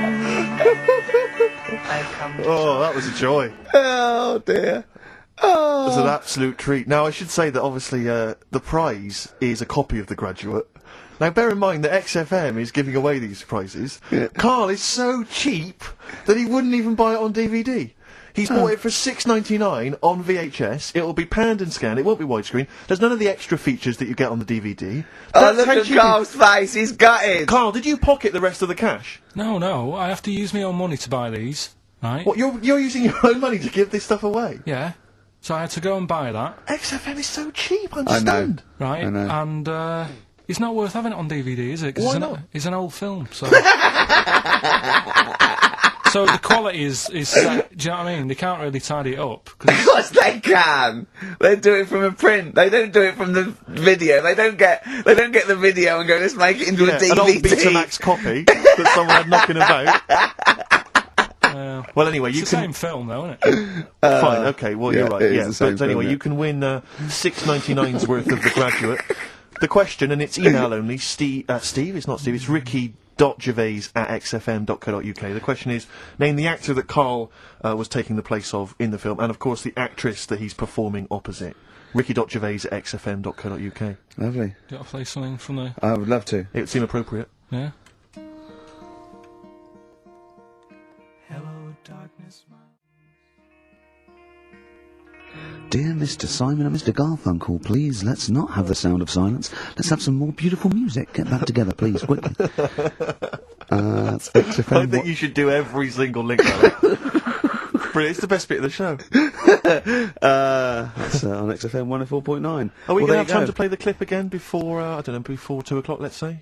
Are people not listening to the question? Is that what you're... Some people are not listening to the question. Oh, dear. Okay, we'll play it again at about 2 there. And personally, any excuse to hear it again, because I thought it was a treat. I think Karl should go out and get the DVD. I think it's embarrassing to give away the Yeah, VHS. you have to get it. You have to go out and buy the DVD later. Karl, on the DVD, it's got a booklet, it's got an audio commentary, it's got behind-the-scenes features, and it's got this pristine widescreen version of the film. You've got some cheap $6.99 version Yeah, and on so VHS. because you were being mean, because it was your own money, You're gonna have to waste that now because no one wants it. So it's gonna cost you twice as much as it would have done if you just got the DVD the first time round. A valuable lesson learned. Yeah. Have I rewound it? There's a penalty if you've not. No, you haven't rewound it. Go and get the DVD later. They're going to win a DVD. No, I looked at the DVD and it was 18 quid. I'm Go not and paying get 18 it quid for and it. claim it back. No, you've got to wait What a ages. cheap station this is. It's outrageous. I mean, Well, do you want to go on with the other prizes with what we're giving away later? What is this for Rockbusters? Well, we don't give away prizes, we throw away prizes. Yeah, it's cleaning out some drawers in XFM. Go on. I'm just having a quick look through before I... Because we've sort of revamped Rockbusters a bit. There's that extra bit in it now, isn't there? That audio bit. You're selling it, your big sell. Oh, we're not going straight into that yet, then. There's a No, DVD. yeah. There's a DVD there. What's that? I'll go through them later, Rick. I just need to absorb it. Don't get excited, mate. So, who did Karl play in the clip? What actor's place did he take, and what actress played opposite him? That's rickygervais. At xfm.co.uk. Sure. Brilliant. Yeah. Is that it then? What we got coming up? We've got some Play a bit of Coldplay. Let's have bit it. of Coldplay, be alright?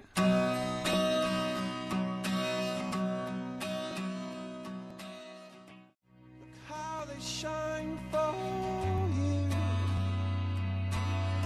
and all the things that you do. Coldplay. Yellow on XFM 104.9. Get it on DVD. It's an embarrassment. 7 quid's worth of old video, pan and scanned. I've bought it now, that's what they're getting. Right. He's put a downer on it. All the work, you know, that went into that, and then just gonna fob them off with a bit of old celluloid like that. Right, listen, still to come, right? We've got the monkeys thing. Oh, chimpanzee that! And when I was out last Sunday, right, at Johnny's birthday party, Yeah, Steve was there. yeah. Got talking about stuff. And a debate that we didn't really finish cropped up. It blew your mind, didn't it? Amazing. Oh, I know about this. Steve told me. This is the infinite amount of monkeys. Or a monkey with a typewriter at an infinite amount of time would eventually come up with the works of Shakespeare. Yeah. There was no debate. It's a philosophical, mathematical problem. There's no debate. It's true. It wouldn't happen. No, listen, Karl, listen. Infinity sorts it all out for you, right? An infinite amount of monkeys at a typewriter, right? They do everything. They type everything. Infinity just sorts it all out for you. There's no getting to it and they're going, oh well, let's have a look what they've done. This one's come close. Did Romeo and Juliet? It would do it all. It would type everything ever possible, conceivable. Yeah, but It's a mathematical thing. Well, Infinity we've sort- heard your side of the argument, Rick. And I'll be honest with you, it's a persuasive one. But let's hear Karl, because he heard about this in a pub last week. Yeah, so what's he's your got problem? some strong What's your ideas problem with himself. it? What's your problem with it? well, first of all, right, you're saying it's a load of monkeys. It's not just one monkey that Depends. can live forever. No, wait. It's either a chimpanzee with a typewriter with an infinite amount of time. He would eventually, by definition, mathematically, type everything ever possible. Okay, or it's an infinite amount of chimps with typewriters, and one of them will type it first time. But already that's not right. You either need to have What do one you mean? monkey. What? You mean Let's hear employment his point. laws? He What do you mean can't- it's not right? Let's hear him out, please. Okay. If it's one monkey Yeah. with a typewriter that's got loads of ink in it and that, right? At least it knows what it's done in the past. It's not. Keep going. Crime. If you've got a load of monkeys, it's like if you have too many. What's that saying about too many chefs? Too many spoil- chimps spoil the soup. Right. Well, it's the same thing. It's like, well, I didn't tell you to put salt in it. I was going to put salt in it, and it messes it up. Whereas if it's just one, they know what's gone on. So what I'm saying is, honestly, Just leave him go. I can't be bothered. I want Steve. to hear- I want to hear the rest. This blows my mind. He doesn't know what this does to me. It's a mathematical problem. I want to hear the rest. well, it's just I just don't think it will happen. What do you mean you don't think it'll happen? Infinity works it out for you by definition. Well, what's stopping them typing the same thing again? They would. In fact, the problem should be if you had an infinite amount of time that it would type that works of Shakespeare an infinite amount of times and everything else an infinite amount of times. But you know, that's not as. But not Shakespeare. Oh! Shut up, you know- idiot! Rick, do you know what he said to me? I said to him, I explained it to him. I said, you've got an infinite number of monkeys, infinite number of typewriters. They will type the complete works of Shakespeare. He said, have they read Shakespeare? You're an idiot! Play a I record, said, 'cause no, I'm not having this they're not conversation. doing it from I'm not memory. having it, because it really, really winds me up. But you're saying they'll do it with no spelling errors. Well, they do it an infinite amount of times. And they do it wrong an infinite amount of times. And they spell the last full stop wrong an infinite amount of times. And they do it and they get one thing wrong in Hamlet wrong an infinite amount of times. They do everything an infinite amount of times. But are they going off a story that they've... Play a record, Karl, because I'm going to knock you out! I'm just saying... Shut up! Do they know the story? Oh, They're monkeys! Oh, Christ. No, Right, what- okay. what's that?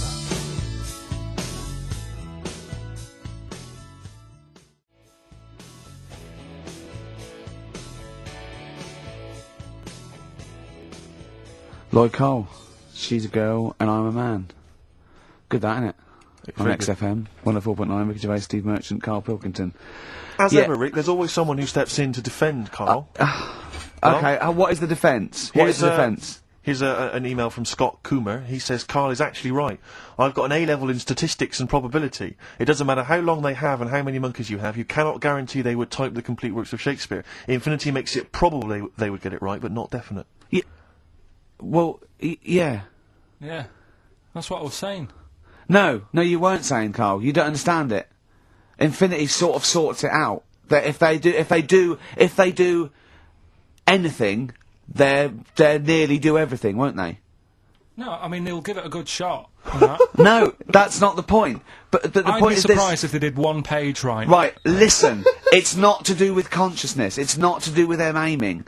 They are just bashing away It's at the like keyboard. it's like they're used to show that there isn't consciousness. They chose the chimpanzee because it can type, presumably, hit the keyboard. It's because they hadn't come across you at the time. Yeah. It's to take out thought out of it. It's to take out reason and trying, right? It's just random. They're saying that if you typed enough things, if the computer was left out typing everything, if you left it for an infinite amount of time, and they chose Shakespeare because there is meaning behind it, and it's difficult to get it exactly right, to show you that Infinity would come up with it's not just Shakespeare, it's every novel. It's everything. Fairly eloquent there from Gervais. A quick riposte, please, from Karl Pilkington. No, I'm just saying, what I don't understand, if it hasn't read it, then how does it know where it's going? Listen, right, listen, right, Can I just explain to people, right? Some people have said, oh, why are you cruel to Karl? He drives me mental with things like that. What do you mean, well? Let me just take a breather. How do I do your heading?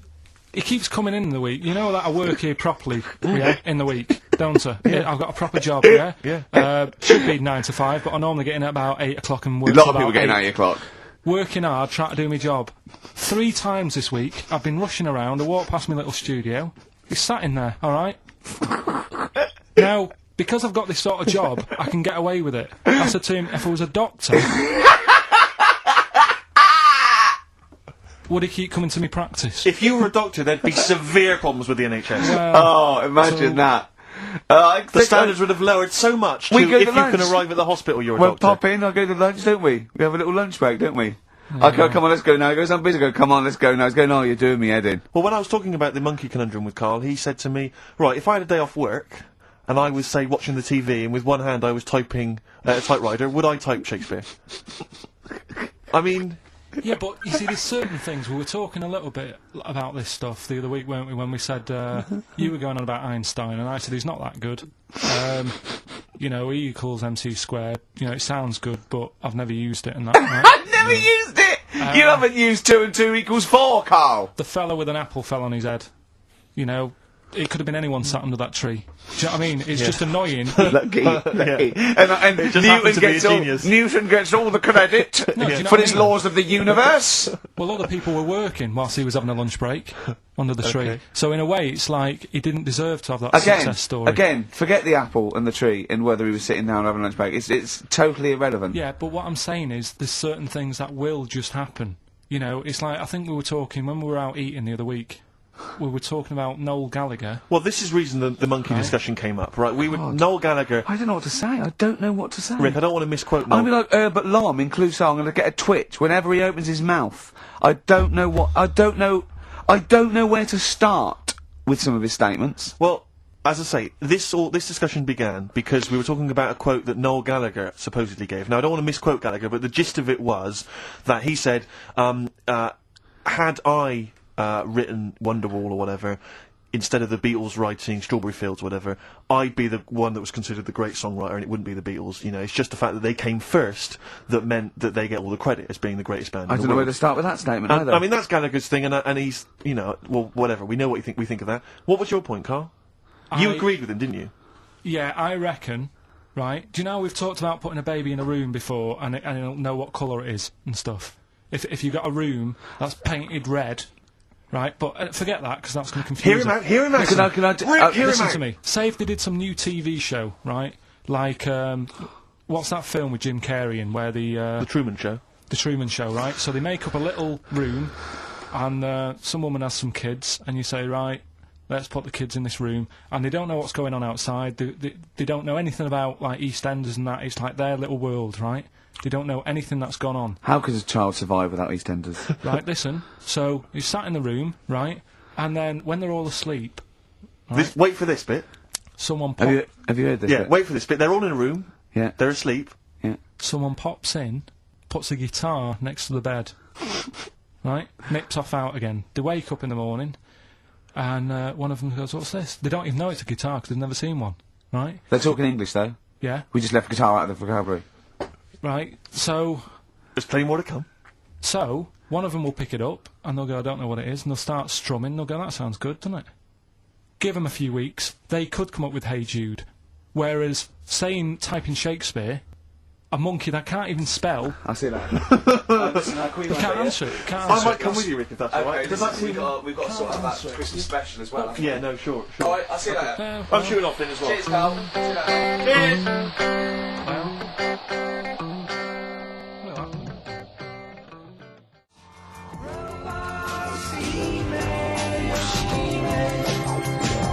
Flaming Lips, Yoshimi battles the Pink Robots on XFM 104.9. Before the ad break, Steve Miller Band, Fly Like an Eagle. Great track. Lovely to hear that. Brilliant track. We're not scared of playing that sort of stuff, are we? Indeed. We've got some great... I think we're underestimated here. People think we're just like, you know, two guys and a buffoon in a room. But we're so much more than that. We try and put together a whole package for them, don't we? For their Saturday afternoon listening pleasure. If there was an infinite number of us three in an infinite number of studios, broadcasting for an infinite number of shows, would we ever do anything half decent? Yeah, we eventually... Would we ultimately come up with something quite good? What was that email that you were laughing at? I can't, it's too rude. What does it say? It's too nasty. Oh, go on, give me the gist of it. The gist of it was that it would mean that if there was that infinite number of monkeys, eventually, besides the fact that they would type the complete works of Shakespeare, they would also type the sentence, Karl Pilkington is a genius. But the email also said it would also type, Ricky Gervais is a... I can't say the word, but... I know. Yeah. But the number of times they type it and write, Karl Pilkington is a genius, and Ricky Gervais is a cund. Exactly. Yeah, that would be there a lot. Yeah. Before we carry on with anything, I should just tell you, we're on the subject of emails.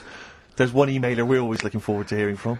Dickers! Richie Anderson! Dicky Docky Doo! Richard Anderson, thanks for emailing. He's my biggest fan. He's now. one of the biggest fans. He absolutely loves me. But not afraid to offer some constructive criticism. Go on, That's the what's he great said? thing about Dicky. And from Anders this week, he says, Ricky, I'm lazy, I talk nonsense, I'm badly organised, and I believe in ghosts. Can I have a job working on your show?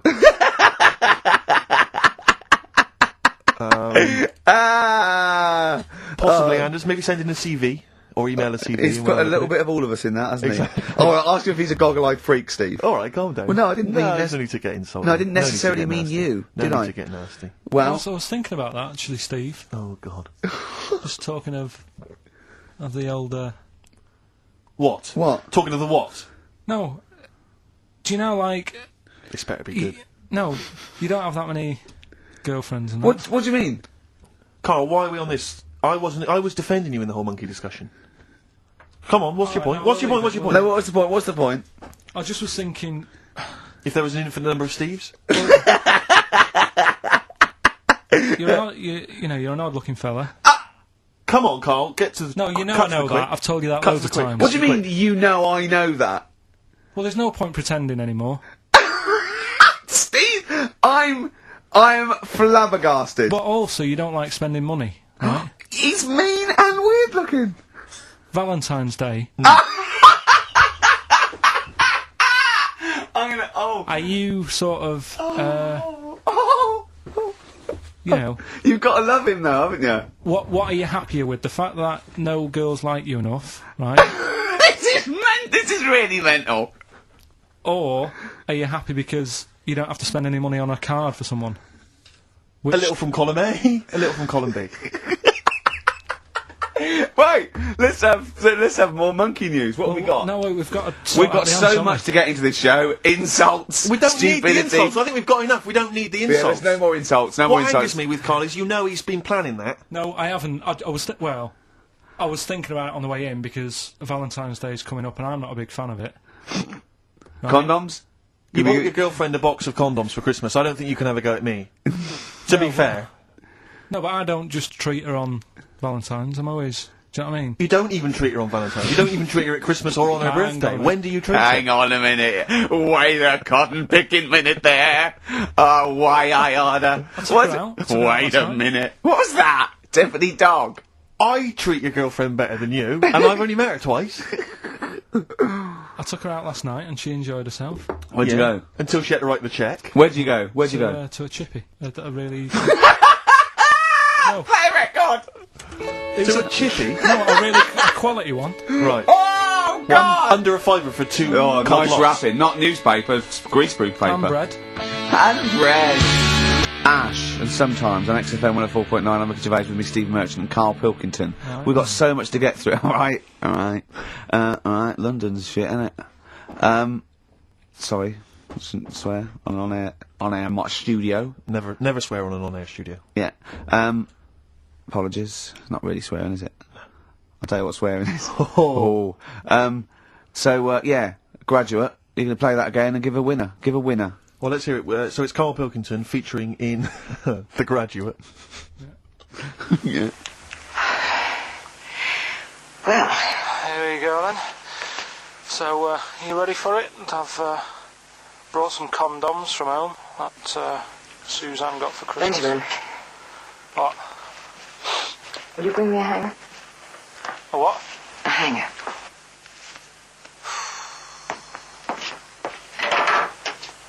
Tell you what, I've got wood. What? Just saying, I've got wood. I've got metal ones as well. What sort do you want? Either one would be fine. All right. There you go.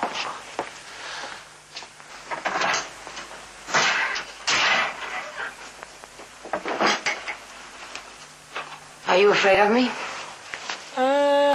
No. No, I've seen weirder things than you. Have I ever told you about the two lads I went to school with who had big heads? Webbed fingers as well, but not related, and weren't mates, but both had the same thing, which is a bit weird. I'd never found out what was wrong with them. Can I ask you a personal question? As long as it's not about my head being round, because Ricky's always going on about that. He's saying I've got a round head. Well, you can admit that, can't you? No, it's I'd say it's a normal sort of shape. It's just round. It is, isn't it? Yeah, but what do you mean? So is yours. Heads should be It's round. nothing to be ashamed of. I'm not ashamed. It's just a normal shape. Mm-hmm. And you can talk. Look at your saggy arse. Anyway, get your knickers off. Hello, darkness, my old friend. Oh, dear. A classic, an Oscar-winning classic. Oh, Karl Pilkington. In The Graduate. But what was the question, Steve? The question was, which actor was Karl Pilkington taking the role of? Well, and that's easy. which Everyone knows actress that. was he performing opposite? I know that. And the answer's Ricky. Hoffman. Mhm. And, Bancroft. Anne Bancroft, Dustin Hoffman, and the $6.99 VHS cassette is going to Laura Gomez because she says that she'd be happy with the VHS, not the DVD. So, best of luck to her. I hope she enjoys that. All right. Yeah? What we do next week? I've got loads of. I quite like hearing Karl in a sort of seductive environment. It gives you another insight into him. It gives you another dimension. I know. E.T. it is then.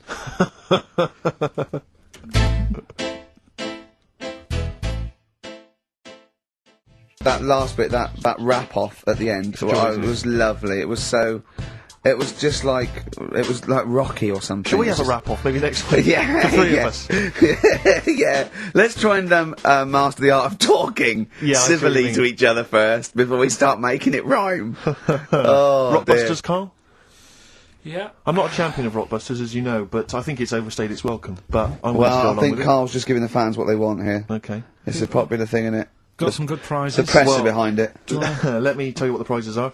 It's a dance music compilation, Cream Trance Anthems 2003. We play a lot of trance on the station. I put that on quite a lot and danced to it myself. There's the original motion picture soundtrack to the forthcoming film adaptation. When you've seen the film, I'm sure that will mean more to you. You like that, don't you? It's a good movie, yeah. Nicolas Cage playing himself and a twin brother. And it's written by Spike, it's directed by Spike Jonze. Joined at the, what? No, they're not joined at the hip at all, or at the face. And we've also got the best one-hit wonders album in the world ever. What have we got on there? We've got things like The Crazy World of Arthur Brown, brilliant. Nana, 99 Red Balloons. The Rembrandt. In fact, it kicks off with Nana. Sure. That's followed up by I'll Be There For You, the theme from Friends by the Rembrandts. Yeah. And, of course, Breakfast at Tiffany's by Deep Blue Something. Brilliant. Deep Blue Something. Is What that the happened worst to name them? ever? I think it possibly is. No, Sixpence None the Richer. Sixpence None the Richer. That's a Quite pretty good. bad name. Okay, again, I know we've got a lot of chill-out fans who listen to us, so the best chill-out album ever. Yeah. Bear in mind, of course, all these prizes collated by Karl from, I guess, people's drawers. Yeah, maybe their looking in a bags. drawer, looking in a drawer. Oh, dearie me. What is it? The only thing probably worth having is it's topical, if nothing else, Karl. A 7-inch by the White Stripes. Merry Christmas from the White Stripes. That was their exclusive Brilliant. Christmas single. So if you That's early, isn't it? You get that. It is worth A lot of people have got to wait 11 months before that's released. Or is it last Christmases? Exactly. And I have never heard of this DVD. Go on. I like to think of myself as being fairly familiar with TV and films, but I have never heard of Stephen King's Rose Red. Welcome On to DVD. a place evil calls home. And it's on DVD, it's certificate 12, so don't imagine anything too shocking. And it looks appalling. Is Rose Red Mansion truly haunted? To find out, Professor... Okay, we've got the gist of it. They're There's a not living very place good of prizes. They're cobbled together, but if you've got nothing better to do, call in if you know the answers to these clues. It's Rockbusters. Let's not Right, let them call in, Rick. I Please don't give let you- these people call in. I No, give you some, they're not calling in. It's email only. Karl, don't interrupt me. I'm just... Yeah. Ricky.gervais@xfm.co.uk. Email only. I can't stress that enough. We just don't want to speak to you people. Right, go on. Right, so I give some initials out and a cryptic clue, and it makes up the answer and that. Well, sometimes it does, yeah. Go on. There's two of them, there's a new aspect, which I'll explain about in a minute. So, the first one is, cryptic clue is, well, if he would have been wearing an helmet, it would have been alright. And the initial there is B, right? So, well, if he would have been wearing an helmet, it would have been alright. That's B, right? Band or an artist. Second one, why are them Jamaican fellas swinging fish around their head?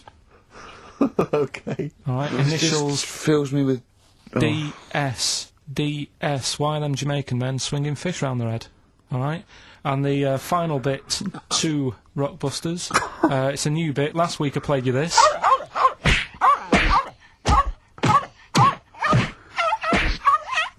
His face goes along with it. That's someone beating up a dog. That was Smack My Bitch Up, right? So here's some sound effects and that, and they make up a song. I can listen to him talk Hang all on, day. let's have a listen to the effects.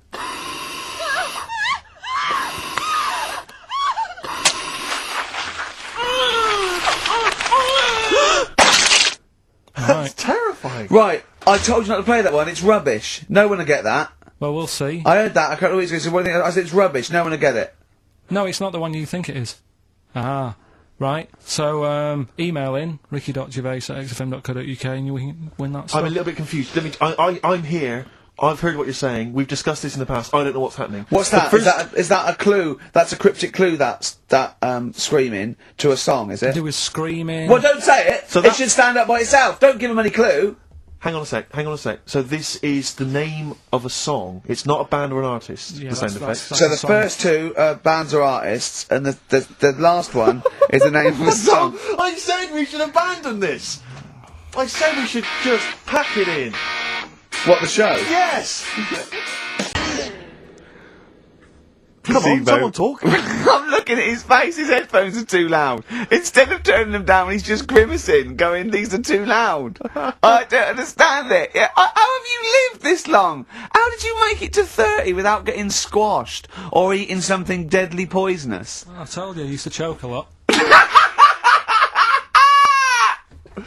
We've had an email from... Placebo, the bitter end. We've had an email from Andrew Forrest, who has just simply entitled it, Karl Pilkington. Oh, Karl Pilkington. What do you think of that? And that's got to be your new name from now on. I had a mate who used to use it. What, He used to call you that? Yeah. Was that your nickname at school, Pilkington? No, it's not my nickname. It is now. No, it's not. It is now. Pilkington. Pilkington. Oi, Pilkington. Oi, Pilkington. Pilkington, do my homework. Where do you Actually, live? Where do you come from? Pilkington? No, there's this lad who called Mark, right, who I used to go to school with, who used to call me that. And his mum, right, was like obsessed with cleaning. And I was never allowed in their flat. He makes the place look untidy. So she used to, I don't know if it was just me or all his mates, but I used to turn up and she goes, yeah, he is in, but you know what you've got to do? And I used to have to go round the side of his flat, and he had a computer, right, which I used to play. I didn't have one at that point, but he had one. And I used to have to go round the side of the flat and stand at his bedroom window with his window open, and I'd be sort of leaning in playing the game. You are joking. I'm not, his mum- You had the weirdest upbringing I've ever heard. The things you were willing to do. It's the strangest. What is this town like? No, I stopped going once Was I there got my always own. music? Like, do-do-do-do-do-do-do-do-do-do. There's the horse in the house there. Oh, look at these two kids with big heads and webbed feet. All right, Ronnie. All right, Reggie. What was it like? She was it obsessed. is like you've grown up in a cartoon made for children. Yeah. No, his mum was really obsessed with cleaning. When Can I play through his window? I used to, Put these Mrs. marigolds on. Ramsbottom, can I play through Mark's window? Aye, you know what you have to do. she used to be up till that Is 3 that in the morning. Pilkington again? What do Have you you washed your hands? What up till 3 in the morning? She Washing. used to be up doing the tiles in the kitchen Washing until 3 in the morning? at 3 in the morning. And for ages and ages, that's saying that out on the tiles, I used to think that came from, like, his mum, because she was out, like, cleaning them late. So, till I was about 13, I thought that saying out late on the tiles Yeah. was, And now you're not confused by anything. well, There's no misunderstandings in your life now, is there? So he was allowed to walk in and out of the house, was no, he? he was alright, and he used to come round to ours a lot, and my mum used to get these pies from Hagenbach's, right? So, I don't know what that is. it's at that bakery where they used to chuck the cakes out the back, Oh, I'll yeah. tell you about. Yeah. I Oh, used and to you come at round. 6. You at 6. He loved it, but I could never go round to theirs, or if I did, it was like, well, yeah, he is in, and I'd go, alright, and then I'd walk round the side of the flat, stand outside, Why did you ever knock at the door? Why don't you just go around and knock on the window? just to check he's in, because he wasn't always in his room. If You he say was it in was the a- lounge, he'd have to go to his bedroom, and then that's You where say he'd To it meet shut. you. This is the strangest. And you'd play a computer game through the window. You say it was a flat. It wasn't like a 5th story one, and you had to get in one of those kind of cleaning contraptions and, like, winch your way up. On the I first love the floor. idea of that. So, Oh, Pilkington. so, Right, we're done. What? so What's he this? told What me. have you got me any chimpanzee that? We've or got monkey news still to cram in the next. Like, Let's do monkey news 25 now. minutes. I need some monkey no, news. I think we've done enough here, right? What do you mean? I think we've done enough here. We'll play a little song, eh? What? Play the verve. All right. Hey? Go on. He's getting all stressed because I screamed. Sparky Stream, Teenage Fan Club. I'll tell you, I'm sick of the screaming, Rick. I'm sick of that. I mean, no wonder Karl hates you, and that is the word I don't use often, but he does, and I've spoken to him in the past, and he loathes you. Monkey news. Give us one of the screams so the audience at home gets a taste of it. I'm taking my headphones off. No, and I'm not stepping going to away. scream. Go on, let's see what... Right, that come wasn't on. what you were doing. Was it worse than that? Yes! Right, come on. Monkey news. It's not called we're monkey news. It's not called monkey news. Chimpanzee, we're not going to pack all the monkey stuff in. We've got a quarter of an hour. What other show can say that? We're not going to pack in all the monkey Yeah. news. We've got 15 minutes, but we can't get all the monkey information in. Right, come on. Well, you're gonna love this one, Go on. Let's Is have, there... let's have the jingle. Oh, chimpanzee that! right? I don't know how recent this was, Oh, God. 17th century? but it happened in Hackney, right? If you're outside London, that's in a place in London, and it's this monkey that's going about Hackney, nicking DVDs. Even the monkey didn't go for videos. Even the monkey knew. Well, there's no point in getting on VHS. But Russ, you're on VHS. You're having a... Threw it back. Right, and there's a girl called Lisa who works in our office here, right, and I mentioned it to her because she lives in Hackney. I said, you familiar with this? And she said, oh, I remember something about it, which annoyed me. The fact that a monkey's running riot, but she didn't know the full story, and she lives there. What do you mean a monkey? Do you mean a chimpanzee? Or a monkey? I don't know, is he a zoo in Hackney? Is there a zoo there? I don't know what sort it was, but it was like... Is there a zoo in Hackney? I don't know, that's what I was asking. So, right, get on with the story. So anyway, yeah, it's been robbing stuff, and the other bit that really puzzled me, right, is the fact that... And you're not easily puzzled by monkey news? They took fingerprints. What do you think about that? Well, they took fingerprints, presumably because they didn't know it was a monkey to start with. No, they did. They saw it, nicking stuff, and they said, get fingerprints. So that means there's more than just one doing it. I'm gonna have a heart attack. He had to fax them to Interpol. Yeah. We know that is, It's Brian the monkey. Yeah. Yeah. So Sorry, I don't understand. He was stealing DVDs, specifically DVDs. DVDs, I think it said watches and stuff. What, breaking into homes? Yeah, in Hackney. Maybe. Are you sure it wasn't a kid with a mask on? No, seriously. How was he breaking into homes? They go Up the drain pipe. They're good, aren't they? They're good, aren't they? But how would they do So that? is that the news? Well, how much do you want Is that monkey news? for this week? Well, I don't know that it's true. Again, I've got nothing There was other stuff. There was another story that I found about a monkey, but I would like to know from someone in Hackney do you know what I mean? And I missed that one on Crime Watch, which would have been good, right? But there was another story about one that kept getting on buses, not paying its fare, and just sat in a corner reading the paper. Reading the paper, Karl. You're an idiot. But that wasn't in London. You're an idiot. That was in America. It wouldn't read the paper. Why would it read the paper? Because it was its way of sort of going, oh, well, if I'm reading something, maybe the inspector... The inspector won't notice my hairy hands. Oh, Karl, you're such a fool! Well... Pilkington. Karl, We've just had a news flash that an infinite number of monkeys in Hackney are nicking an infinite number of typewriters. Yeah. We don't know what for. At this stage, we've got no more information. And they've taken back an infinite amount of graduate on video. This is rubbish. Supergrass, seen the light. I just think of people... sort of other Saturday going, you coming shopping? I go, I can't, I'm listening to XFM, there might be some monkey news. And they waited 2 hours for that. What sort of a show has a feature called Monkey News? Well, I have to say, the monkey story has been corroborated. Which one? Well, this one, it says, police in Britain this week are on the lookout for a very different kind of burglar. A chimpanzee who has been sighted breaking into a house in Hackney, stealing a mobile phone and leaving. The chimp is also the prime suspect in a break and entry in a nearby house where part of a radio was taken. One policeman stated that it might have been trained to steal, but a monkey's not going to think, that's a mobile phone, I'll just have that. Look at Karl's face. Yeah. Fact. That's fact. So, Rockbusters then. Yeah. Get these out of the way, we're running out of time now. I have to say now that we've had no answers that have attempted even to guess all three. Right, you see, that's because you're an idiot. Right, okay, right, do the questions and the answers, and if I think that it's either too hard or ungettable because it's stupid, we're binning it. Alright. I thought we'd already been. I'm annoyed that. Right, come on, do it quickly. The first one was, well, if he would have been wearing an helmet, he would have been alright. Right, what's the answer? That was B. What's the answer? Busted. Right, that works, alright. Busted, that's fair enough. Did anyone get that? I assume No. some people got... No.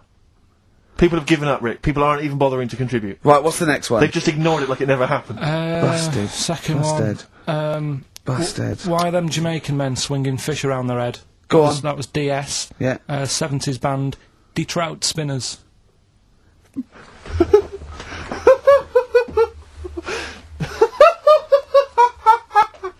The Detroit Spinners have become the Detroit Spinners. Okay. In the Dirty Ground, XFM 104.9. I'm Ricky Gervais.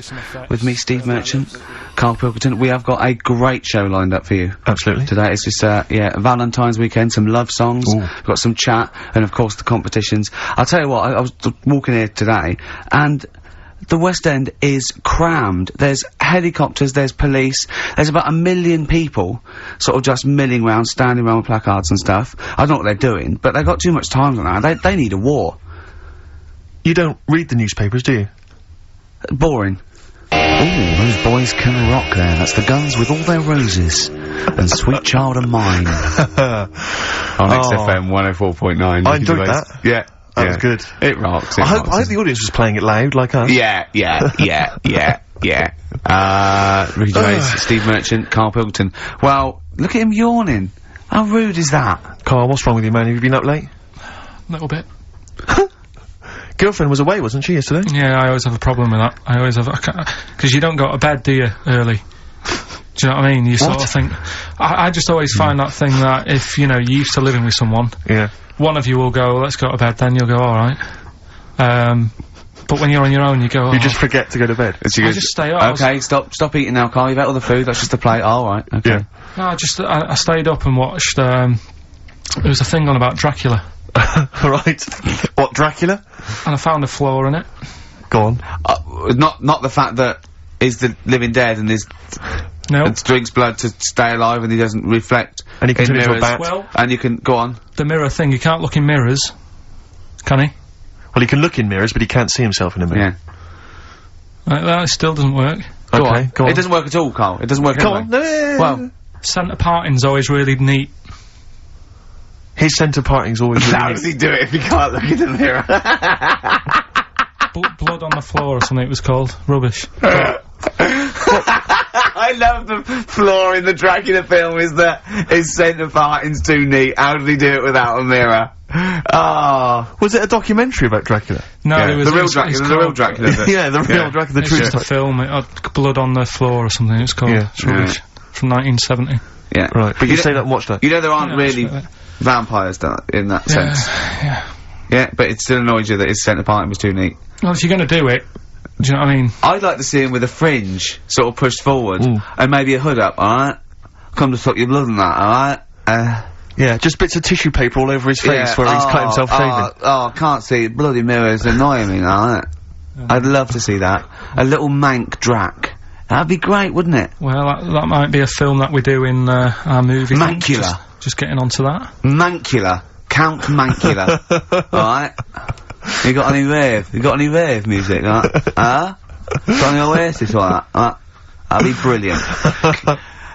He came from Manchester. Please welcome Mancula. Alright? That'd be great, wouldn't it? His hair's a mess. Well, I can't see a mirror, can I? Well, we've got a show lined up for you. Sad news for Rockbusters fans. It is going to be the last Rockbusters. Does that mean that we are doing another one and it's the last one, or We are we've doing scrapped another it one, altogether? and it's the last one. Oh, man. Got a bit of a special one, Steve. Have you? Yeah. It's just sort of done What, it on, makes sense? No, it's, First time only. no, it's done on accents, because I'm running out of, like, clues and that to use. Oh, is this as bit good as the Jamaican one? The D-Trout Spinners. The trout spinners. That doesn't work at all. A bit like that. Okay, so go on, what's the gist of this one? Well, it's just, I've been the sound effects bit, that didn't really work out. So there's 3 sort of cryptic clues. Yeah. And, Sort of cryptic, yeah. It's done on accents, and I've sort of worked down the country, so I've got a northern one, I've got a Brummie one, and I've got a Cockney one. Alright, Excellent. we'll look forward to we're that. doing We've that got later. quite a lot of competitions, haven't we? Because you've also got your film competition. He's appearing in The Shining this week, Steve. Excellent, okay. We've also got, chimpanzee that. More monkey news from around the world. Monkey news. Stay tuned for that. But there's one that I thought we could phase in as we phased out Rockbusters. It's an old favourite. Karl, was before your time. XF Family Fortunes. XF Family Fortunes, it's brilliant. Get a It couple owes of people nothing on to the line. TV show Family Fortunes. No, it's XF Family Fortunes. You can't get him on that. So we'll be playing that a little bit later as well with 2 lucky people at the club, and we'll be giving away some great prizes, I imagine, Excellent, Steve. yeah. Go through those a little bit later. Yeah. As it was Valentine's weekend, what about a lovely song by Lloyd Karl? Oh. Like lovers do. I'd love to hear it. Lloyd Karl, like lovers do on XFM 104.9. Is that for all the lovers out there? Yeah, I'm Ricky Gervais, with me Steve Merchant and little Karl Pilkington. Oh, we're having a laugh, aren't we? Little Karl with his sandwich and cheered that. up, hasn't he? I'm still bruised where you punched me in the shoulder, showing that you could box. Yeah, to be fair though, Rick, you do think that you're now a professional boxer I'm because like you've been on the telly boxing. Marciano, yeah. No, he does. I mean, he laughs about it, but he does walk around thinking, yeah, I could probably handle myself in a street brawl. In fact, I walk around handling myself. Yeah. A lot of the time, don't I, Karl? And often Karl. Yeah, yeah. Oh, I love it's because his little round head. I've got another mate that's got a little bald head, and I'd like to squeeze it. I'd just like to see how far. Do you know what I mean? Like an egg, you can squeeze it that way, sort of sideways, and that hurts. But then squeeze it forward to back, it doesn't hurt so much, does it? Do you know what worries me though? I think if you ever actually did crack Karl's head, I think yolk would come out. Yeah, he was drawing, and I gave him a little karate chop on the back of the head, and he jumped. He spasmed. Sorry, you gave him a karate chop on the back of the head? Yeah. To be fair though, I think I'd spasm, Rick. If a man crept up behind me and karate chopped me in the neck, that's probably a natural reaction. Didn't I laugh, yeah, Karl? That's right, good laugh. Oh, so we got lots of little things to get through. I mean, look at his little face. You're right. We had a little lunch yesterday, didn't we? We did indeed. That was a nightmare. Yeah. I hate going out with you two. I was explaining to Karl, right? I like to excite Karl's imagination, right? And if it involves chimps or monkeys, all the better. Brains he likes, parts of the body, deformity. You know, I know where to, you know, what buttons to push. And I told him about this thing. I don't know if any of you out there know about this, but there's an experiment they did in the 50s, a clinical psychology experiment where there's your two hemispheres of the brain, okay? They're joined by a thing called the corpus callosum, right? Which is just a little flap of skin, like a little scarlet lead that joins your two hemispheres. And what they did, they cut that in half, and they thought it was a cure for schizophrenia, but what it turned out to be, or epilepsy, I think, I can't remember, was that your two sides of your brains didn't function together. You couldn't get information. I was telling Karl all this thing, and one of the things I told him was that they did it on a monkey, and it fought itself over a nut. Like, its right arm was connected, you know, by its left lobe of the brain, and it was fighting over itself. And Karl went, instead of, like, thinking this is amazing experiment, he went, would it have been happy if you'd given it two nuts? Yeah, I know. Well, you started off by explaining it, and I remember you mentioned, because I was watching the two of you as you were describing it to me, you said, of course, one side of the brain deals with symbolism, and as you said the word symbolism, I noticed Karl drift away from looking at you, pick up his mobile phone, and start pressing buttons randomly. And I thought it was the word symbolism that got him, and I noticed it took you just a moment longer, and I think the first thing you said was, when did I lose you? Yeah, I knew I'd lost him. It's extraordinary, and he doesn't even try to disguise it. I think I said nomenclature at one point as well. Right, yeah. And I knew I was dicing with death there. Yeah. But, but I told you, tried to look it up, didn't you, on the web? You didn't find anything about it, did you? the spelling of it's, what is it again, what's the word? Corpus callosum. Yeah, so I couldn't do it. No, it's no point. Yeah. Don't bother. Give up. Don't bother. Give up. So if anyone knows any interesting facts about that, but yours hasn't been cut in half, has it, Karl? That would, again, might explain something. I'll tell you what we will be talking about later. I don't know if you're sort of aware of them, Steve. Go on. Bonobos. Oh, I don't know much about bonobos. I told him about, he was looking for stuff. I said, put in bonobo. He was having no luck with chimp. And they're a form of chimpanzee, but, they're even closer to us, evolutionarily speaking. They've got their social groups are more like ours. They're more intelligent, and he was loving it, weren't you? So is it human bonobo Karl? Is that how it works on the evolutionary ladder? Chimp Karl. Yeah. Yeah. Talking about 'em. So we're talking about bonobos. You're excited about that? Yeah, That's coming up in monkey news. No, I think it's a bit of a monkey bonus. We always like a monkey bonus. WC, featuring Snoop, The Streets on XFM 104.9, Ricky Gervais, Steve Merchant, Karl Pilkington. I think we should kick off with a bit of a competition. I think we should get the listeners involved here. Phone up if you want to play XF Family Fortunes. Now, a lot of people, of course, won't be familiar with this because we played this in the very early days of XFM. Yeah. Do you want to explain the rules, or do you just want people to phone in? It's like Family Fortunes. We need two of you. I asked Do you remember we discussed this before? You can't say that. Yeah. And so get two on the line. You're competing against each other, and so it's fingers on the buzzers. Will you stop chewing, picking your teeth? I mean, even if the listeners can't hear it, it really annoys me. It is a bit like having a chimp in the room. Do you know what I mean, Karl? Right. Have you ever seen him eat hot food? No. Honestly, it is like a chimp. He's gonna Oh, what are you doing? What? Just get... Oh, God. Or like the Cookie Monster. Yeah. Oh, God. I'm never annoying, Karl, so why are you? Do you know what I mean, Steve? You're so annoying. Have you been with him for trying to have lunch with Ricky? Yeah. It's the hardest thing possible. You wander around for hours. It's a combination. It used to be bad even before he was a celebrity because he has a tolerance level. It's extraordinary. I mean, he is irritated by a car honking its horn in the street. It's like, I can't believe it, let's go in here, I'm so angry.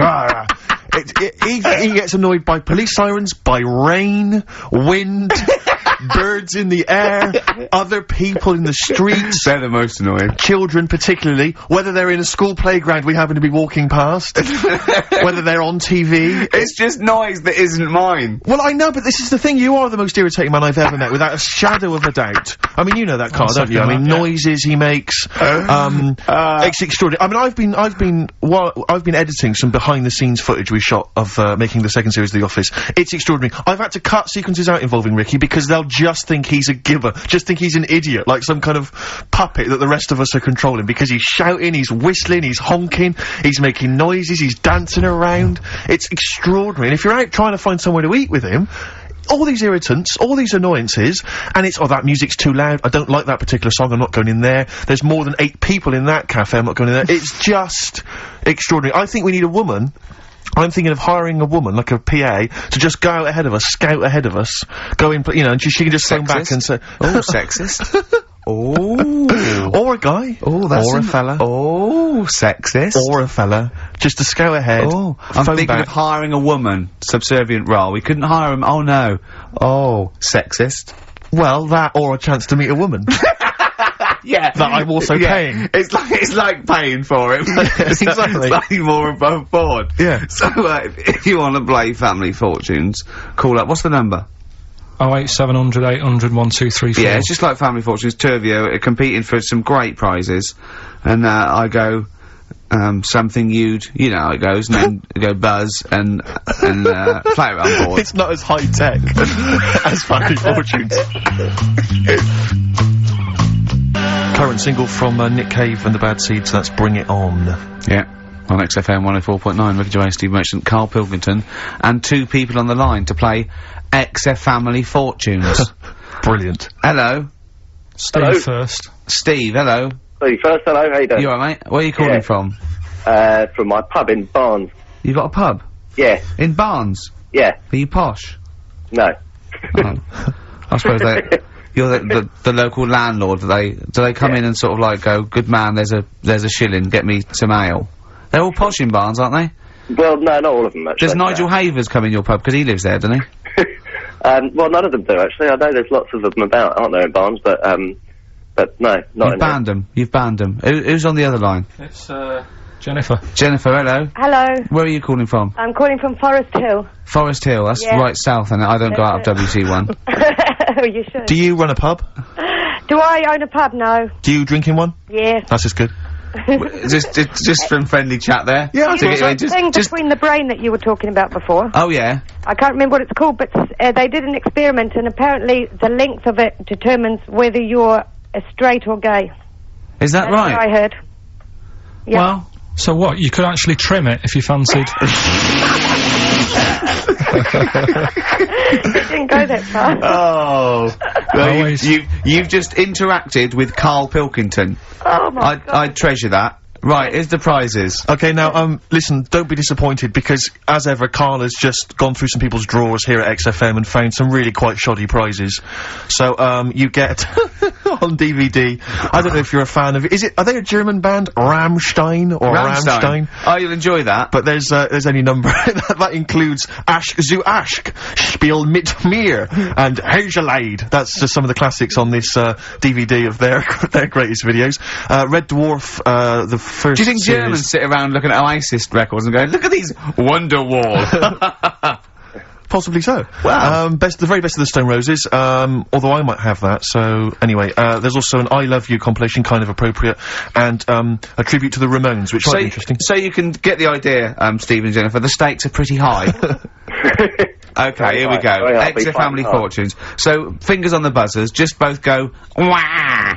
If you think you can answer this right, and then we, the highest answer, or the top answer, gets a chance to play or pass. If you play, you've got to get all 5 answers. There are 5 answers. Every wrong answer, you get a life, and I go, and when you lose 3 lifelines, then the other person can steal. It's as simple as that. If you've seen the show Family Fortunes... No, this is not based on anything I've ever seen ever in my life. Okay, right. Okay, fingers on the buzzers. Okay. Name something. We asked 8 of my mates, right?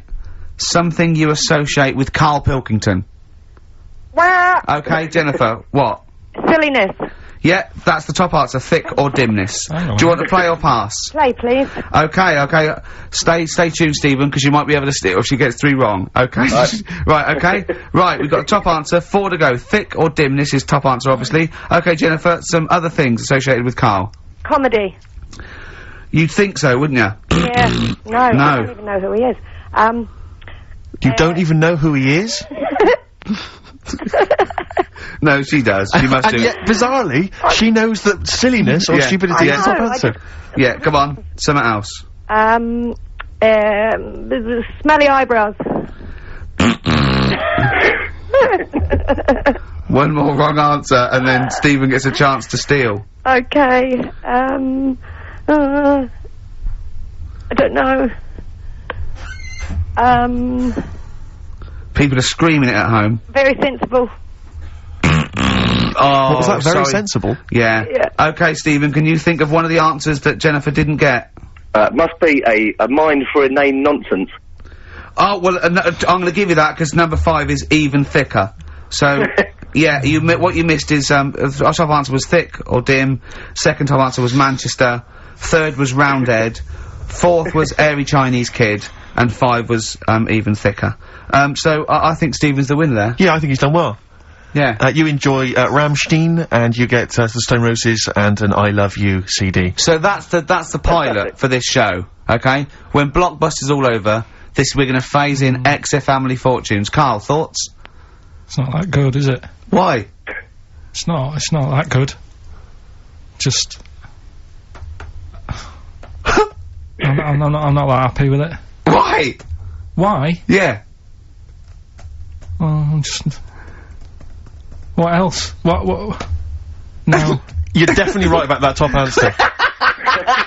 Well, thanks. Right, so Stephen wins all those prizes. Yeah. And Stay on the line and we'll take your address. And we'll send something to Jennifer as well for even bothering to talk to Karl. So what's this, Karl? What are you playing now? Badly Drawn Boy. Yeah, excellent. When Bye. we're doing Rockbusters then? Later. Eminem, Sing for the Moment on XFM 104.9, Gervais, Steve Merchant, Karl Pilkington. Right, Karl, moving on. Got a lot to cram in. If you yawn again, or pick your teeth, or chew, can I just, sometimes I get told off by Karl. He gets a little bit sulky if I slag off the prizes that he sources for each competition. This is from Rob in Croydon. He's a former winner of Rockbusters. Yeah. He said he didn't even know what the prizes were going to be when he entered. He won, and sure enough, for one night only, he was a hero. The following morning, it was just Rob again, and all I had to show for my triumph are 5 compilation CDs I'll never listen to. Yeah. And 2 DVDs I'll perhaps get £9 for on eBay. Please get some decent prizes. Ricky, you're BBC's golden child of comedy. What are you doing? How many of your listeners really are into Stephen Polyakoff's The Lost Prince? No one. That's how many. Now that is a winner. That's someone who's got a reason to like us and Karl, like you. I think he's got the same attitude as Steve when you give him something for free. Yeah. Yeah. Sorted you out with NERD tickets for last night. A lot of messing around, a lot of phoning round going on to get you them tickets. Yeah. Come in today. You enjoy the gig. Couldn't be bothered going, Karl. Typical. Yeah. I didn't say I couldn't be bothered going, Karl. You just assumed that was the case. You're right, but the point is this, Karl. Once you've given me the tickets, they are mine to do with as I see fit. The thing is, what annoys me is, right, I bet he hasn't even listened to them CDs. He might find something on there. That's his point, I think. Yeah, to be fair. But I don't want to give them stuff that's too good, because then they'll listen to CDs instead of XFM. Of course, there's always careful planning. So... You always got an answer. Oh, Karl, you're my hero. We don't care, do we, Karl? Well, I think the prizes are alright, considering what they've got to do. Do you know what I mean? Yeah. Right. It's just a bit of fun, for God's sake. So, Please do not blaspheme on air. something else we're giving away. Go on. The Shining. It's more throwing away, isn't it? Once again, Is it on video? Once again, it's on VHS. Just because you buy it out of your own money, Karl, stop being so mean. And I want to watch it tonight, 'cause it's one of those films that, So you're gonna watch this video, and then you're gonna send it to someone as a prize. yeah, it's one of them films that... Oh, sorry, you just said yes to that without blinking. Oh, yeah. You don't think, like, Les Dennis doesn't have a quick go in the car on Family Fortune before he gives it away? It costs Jim Bowen $5.99. has a go at those his and her towel racks. It costs $5.99, Karl. Okay, this is Karl in the classic The Shining. And what's the question? Well, we might ask that afterwards. Okay, then.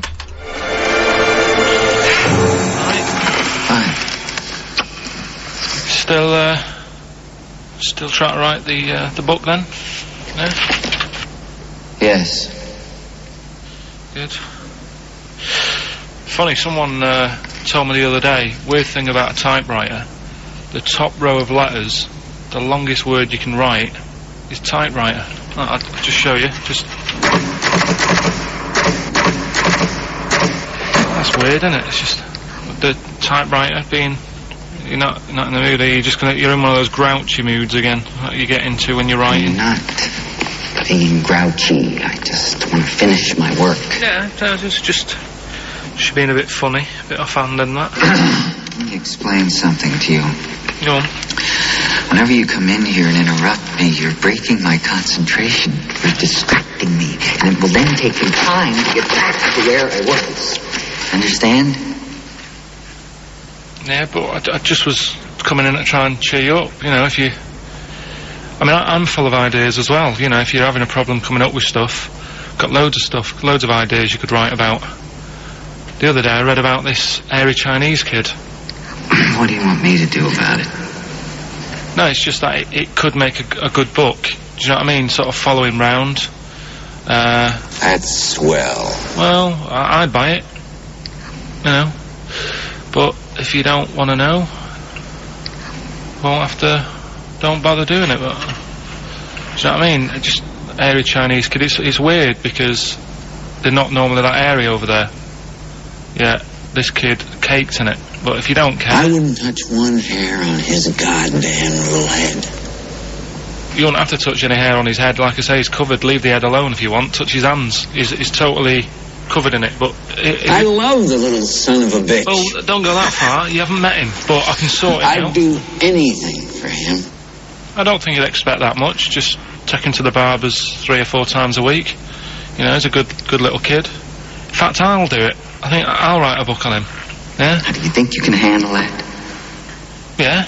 You're not too busy, are you? Well, yeah, I'm pretty busy. I've got to sort out some monkey facts for the show this Saturday, but I reckon I can still... Why don't you start right now and get out of here? Alright. I will. If you're going to be like that. Couldn't borrow a pen, could I? See you later. There you Haunting. go. Haunting stuff there. Karl Pilkington in The Shining. You know, in the film, Jack Nicholson goes crazy because the suggestion is he's maybe possessed by demons that maybe are in the hotel. But you know, if I was stranded in a desolate hotel, removed from all human contact with Karl, I'd go mental with an axe without being possessed by demons. That's more chilling to me, trying to get some work done and you keep wandering in. I'm trying to get Karl to spend a couple of days in the caravan with me. Just for the hell of it. And he won't. I've offered him money, won't I? I think it'd be a great laugh, wouldn't it, Karl? Oh yeah, great. That would be terrifying. No, I want to film it. I just want to film it. Like a little video diary. There's Karl there, he's just waking up. Well, if I was stranded in that would be like being... I may as well be with Freddy Krueger and Jason Voorhees. That's more scary. The thing is, Ricky doesn't mess you about as much as he messes me about. No, you see, you've given him an inch. You've given him an inch and he's taken a yard. 12:30 you got in today. In 30 minutes between 12:30 and 1. The old bin lid on the head. He wanted to do that again. Yeah. Squeezing my head, think he had a go at. And karate chop on the back of the neck. Yeah. all in 30 minutes. Who else can say that? Who else can say that? Who else can say?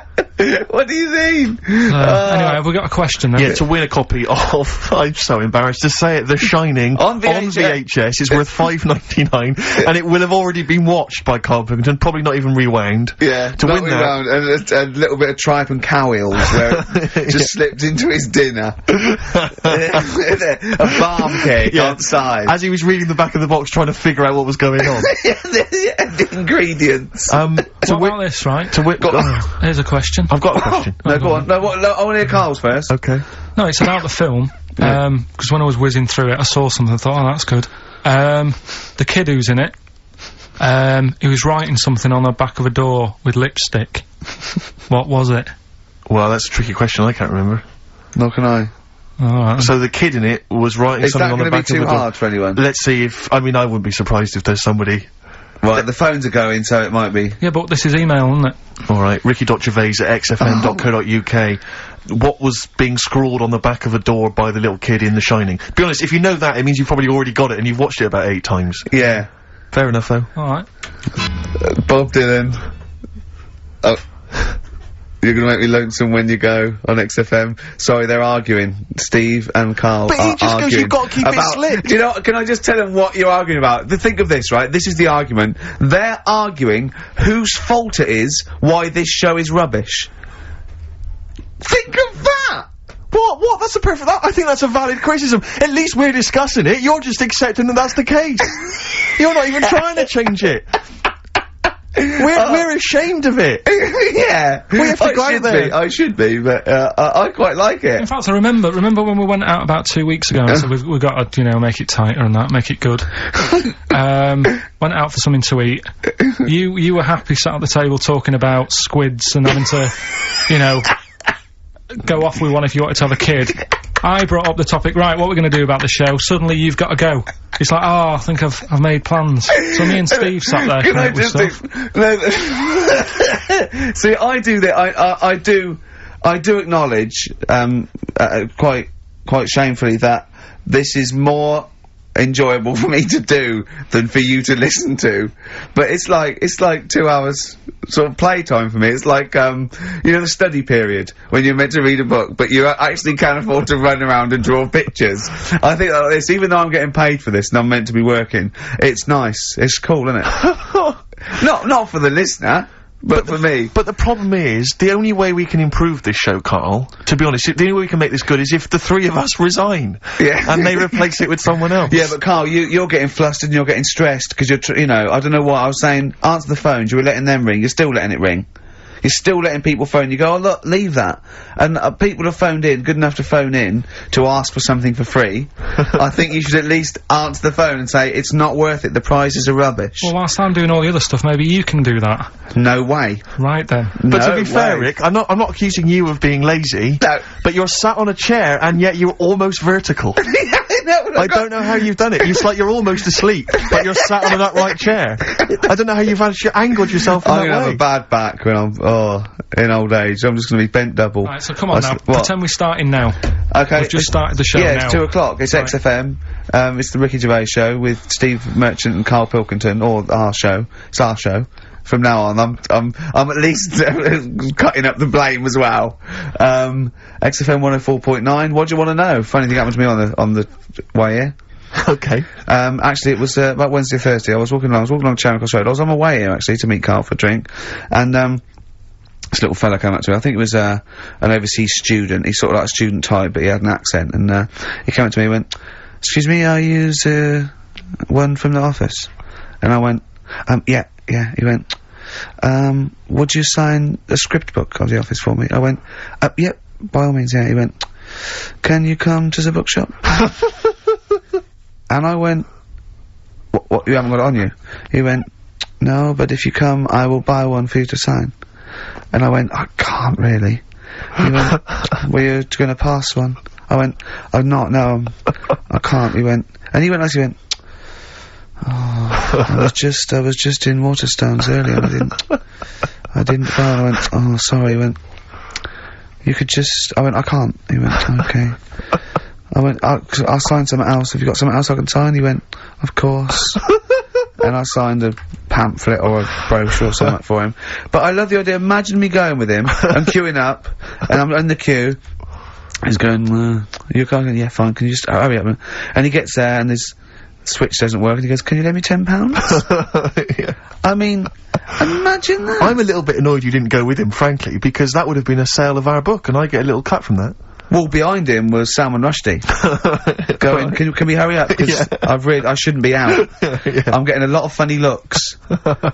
And, I really, you know, I don't feel comfortable. But I thought it was very odd the other day, was we were walking along, and Ricky often gets bothered for an autograph, and, some Japanese people who I think were tourists, they appeared from behind the corner, and I thought, this is odd, that, you know, they seemed like tourists, but they're obviously gonna ask for an autograph. And they just handed him a camera and said, "Excuse me, would you take a photo of us?" And they didn't recognise him, they didn't recognise him. I was laughing, I was thinking, right, so now Ricky stood in the street, people are recognising him as he's taking a photo of three complete Japanese strangers, and I imagine them getting home, and so it's saying, "And here's the one we had taken by Ricky Gervais."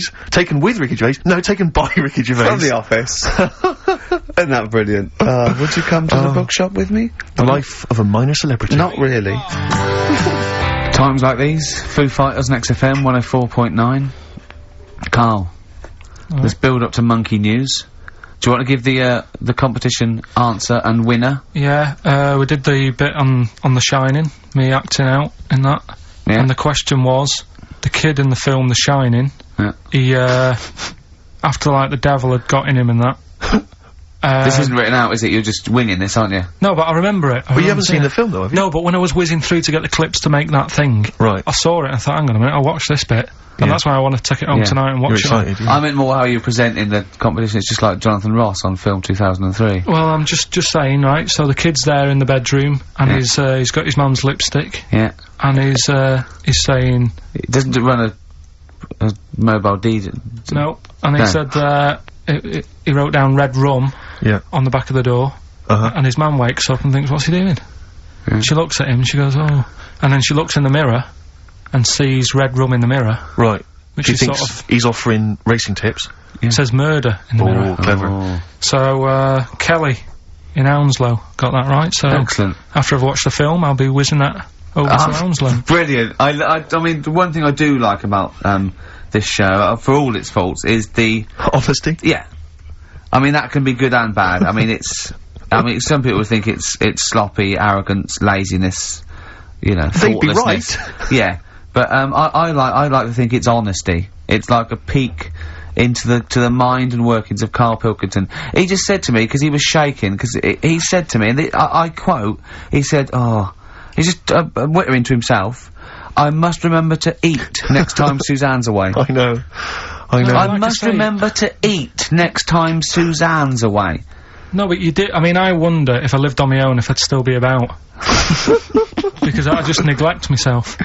Yeah. So, I mean, for all I've eaten a lot of self-abuse. Is that what you're saying? I had lasagna last night that I messed up, right? Why did you mess it up? Cooked it for too long. It was like a brick. Right? And she called up and said, "Have you eaten?" I went, "Yeah." She went, "Was it nice what you have?" I said, "Lasagna." "Was it nice?" I thought, I don't want her to worry, because she's probably been out and had a good meal with all the work people. Yeah. I didn't want to say, well, you know... And she went, "Okay, bye, bye." And I go, "That car, yeah, I bet he cooked it like a brick." I bet he threw it away. Anyway, gin and tonic. And I had Scotch pancakes for breakfast. That is all I've had. So I'm starving, I'm shaky. Plus I've got that restless leg syndrome still going on, which I can't get rid of. What's restless leg syndrome? I find, if I go to bed, right, my body's tired, but my legs aren't. Are you like Michael Flatley? You have to get up and do a bit of tap dancing. Do they just keep going even when you're asleep? Moving about, so I have to get up and stretch them or something. Or I've worked out that if I put a pillar on, like, the bedpost down at the other end, if I have my legs higher than my heart, it calms it down a bit. Is this why Suzanne works away so often? I don't know, it's weird. To get a decent night's sleep? I put it down to Smarties and that. It's like a sugar thing. But, stop eating them. Apparently Bob Mortimer's got it as well. No, he's got arthritis. Was he? You told me the week that you'd mastered moonwalking. Yeah. Yeah, I can do that. Is that one of the things you did, like, in the middle of the night? It's moon sleepwalking. Yeah. He just gets out, he finds himself walking backwards and wakes up and goes, oh God, I'm brilliant at this. Right, so listen, what we're doing now, we're getting a debate going about... Actually, right? Go on. We're struggling, go on. No. You can help me out here, Karl, you've got an idea. I can see it in your eyes, he's got a brilliant idea. Wait for it, go on. No. It's something, when I was looking on the web, found something out. Go on. It's a story about a woman who had a baby. What are you talking about? What? A woman who had a baby who was having a baby. It was no clearer when you repeated it. No! Karl! I don't know what to do. I don't know what to do for the common good, right? Pursue this line of inquiry, right? Because I don't know where it's going. Or play a record. I'm actually torn. I don't know what to do. No, I remember seeing it and thinking, I've got to tell Ricky about that. It's brilliant. What should we do? Should we go with it? It's entering into the abyss. It's opening Pandora's box. It's peeking. It's going down to the cellar. I've got a couple of questions though. Go on then. Well, come down there with me. Okay, come down in the cellar with me. Okay, right, Karl. What? First of all, it was on the web. What do you mean? The baby was what? Had another? Was it? She didn't give birth. The doctor didn't find one of those set of Chinese dolls up her. Russians dolls, whatever they're called. That's what I pictured it like. Those dolls where you take the head off and there's another one in there that all look the same. But no, the story was there's a woman who's... No, don't just say it again. That's a headline. That's not a story. There was a woman who had a baby, That's not a story. Imagine handing that in as a thesis to loads of the BMA. There you go, and read that. That's a children's rhyme. Yeah. There was a woman who had a baby What do you mean? So she had a baby, right? Yeah. And, that bit's fine. We're okay with that. That's normal. That's normal. A woman had a child. Yeah, totally normal. She gave birth. Fine. Yeah. Next. Well, I don't know that much more. Apart from the fact that the baby's, like, roaming about. And then, 12 months later, she's like, oh... Interesting. So the gestation period of that baby was actually 3 months more than an adult. Yeah. Excellent. It's weird, though, isn't it? So, was the headline, my baby's 12 months pregnant? What are you talking about? 12 months later it had a... What are you talking about? Forget it. No, you haven't even finished the story. That what you said, and 12 months later, you didn't even finish the sentence. So what do you mean? No, I didn't read any more into it, because I just saw that and I thought, that's weird, and then I just was thinking, oh, like, imagine the kid at school, at parents' evening. Go on. And it's like, well, your kid's pretty good, now let's have a look at your work, sort of thing. Don't you think that'd be weird? But what? Did the child have a baby? Yeah. Of course it didn't! Play a record! We shouldn't have gone down in the cellar. We should have just left the cellar door closed. I never learn. That's the Zombies and a song called Time of the Season. I've enjoyed that. What do you think of Zombies, Karl? It's alright, yeah. No, not the group, but the Living Dead. Don't worry about them. No? Why? Not about, are they? Couldn't happen. You don't believe in that? Listen, right? You don't believe in zombies? So, but you do believe a baby had a baby? Yeah. On you go. Are you still saying that didn't happen? Yes. Right, well, I'll find the thing again, I'll print it off, and then you'll read it. All I'm saying is there's more information that we need. Yeah, but it always annoys me that when I do get the information, you'll go, yeah, but its name's Sally, you didn't say that, and make out... No. As if... No, don't make it look like we're over-inquisitive or over-cynical. You come out with the most abominable things man has ever uttered, and you expect us to accept them. Usually headlines, usually illogical, not just probably wrong. So, fleas are born pregnant. Are they? Interesting. Yeah. Right. Okay. See? On we go. So... See, that's true, and you're not impressed. Because it doesn't involve a little werewolf child. Or half man, half shark. You're just not, it's not good enough for you. No, but if I read the first line of something, and it's not that interesting, I go next, right, and I move on. Now, when I saw a woman had a baby, and it had a baby, but you still didn't read on. No, but, alright, I didn't read on, but it got me thinking. Like I said, you wonder about the parents' evening. I was thinking about, you know, is it a good thing? because you're going to spend more time with the kid. Do you know what I mean? There's a lot of mums who have to go to work and that. She's going to be a great mum. Grew up with her, literally. Yeah. Do you know what I mean? So She's going to be a great mum. I just wonder if, I know it sounds weird, but if was it the you know the baby that woman had, was that a girl or a boy? Oh, it would have been a girl, wouldn't it? Of course it would. It'd be mental, wouldn't it, if it wasn't? Right. It would have been a weird story, wouldn't it? So anyway, that reminded me, because we were talking about other amazing stuff that Ricky told me to find out about. Steve, are you aware of bonobos? We mentioned them earlier. I'm not particularly familiar with bonobos. Right. It sounds like a cream cake. No, they were a sort of a chimpanzee, but more advanced than the traditional chimpanzee. They live in one sort of particular area, and you know, it's the sort of closest animal to the missing link. They're very intelligent. They take on a lot of social aspects of human. They have sex for pleasure and no other. Steve's looking annoyed. He's done ya.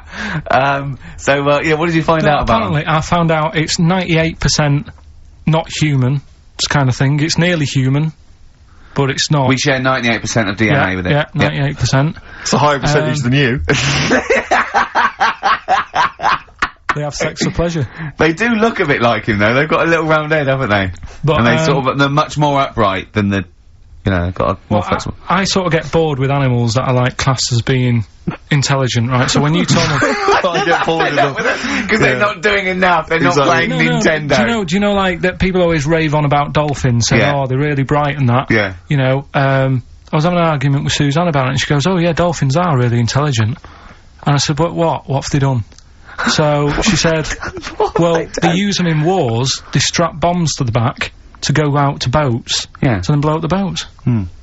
Yeah, they're trained, Well, that isn't that bright. If it was really bright, it'd go, I'm not doing that.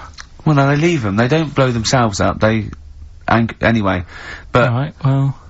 So anyway, so bonobos, really bright and that.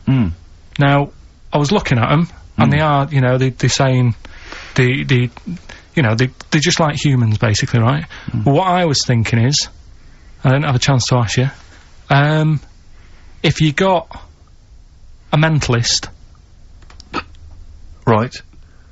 And put the bonobo in an exam... Okay. What do you mean a mentalist? What do you mean? Well, you know, someone who's, you know, a little bit... just a little bit slower than me. And put them in an exam... What would happen? Right, okay, you've got to be clearer here, Karl. What are you saying? Are you saying pit the wits of a bonobo against...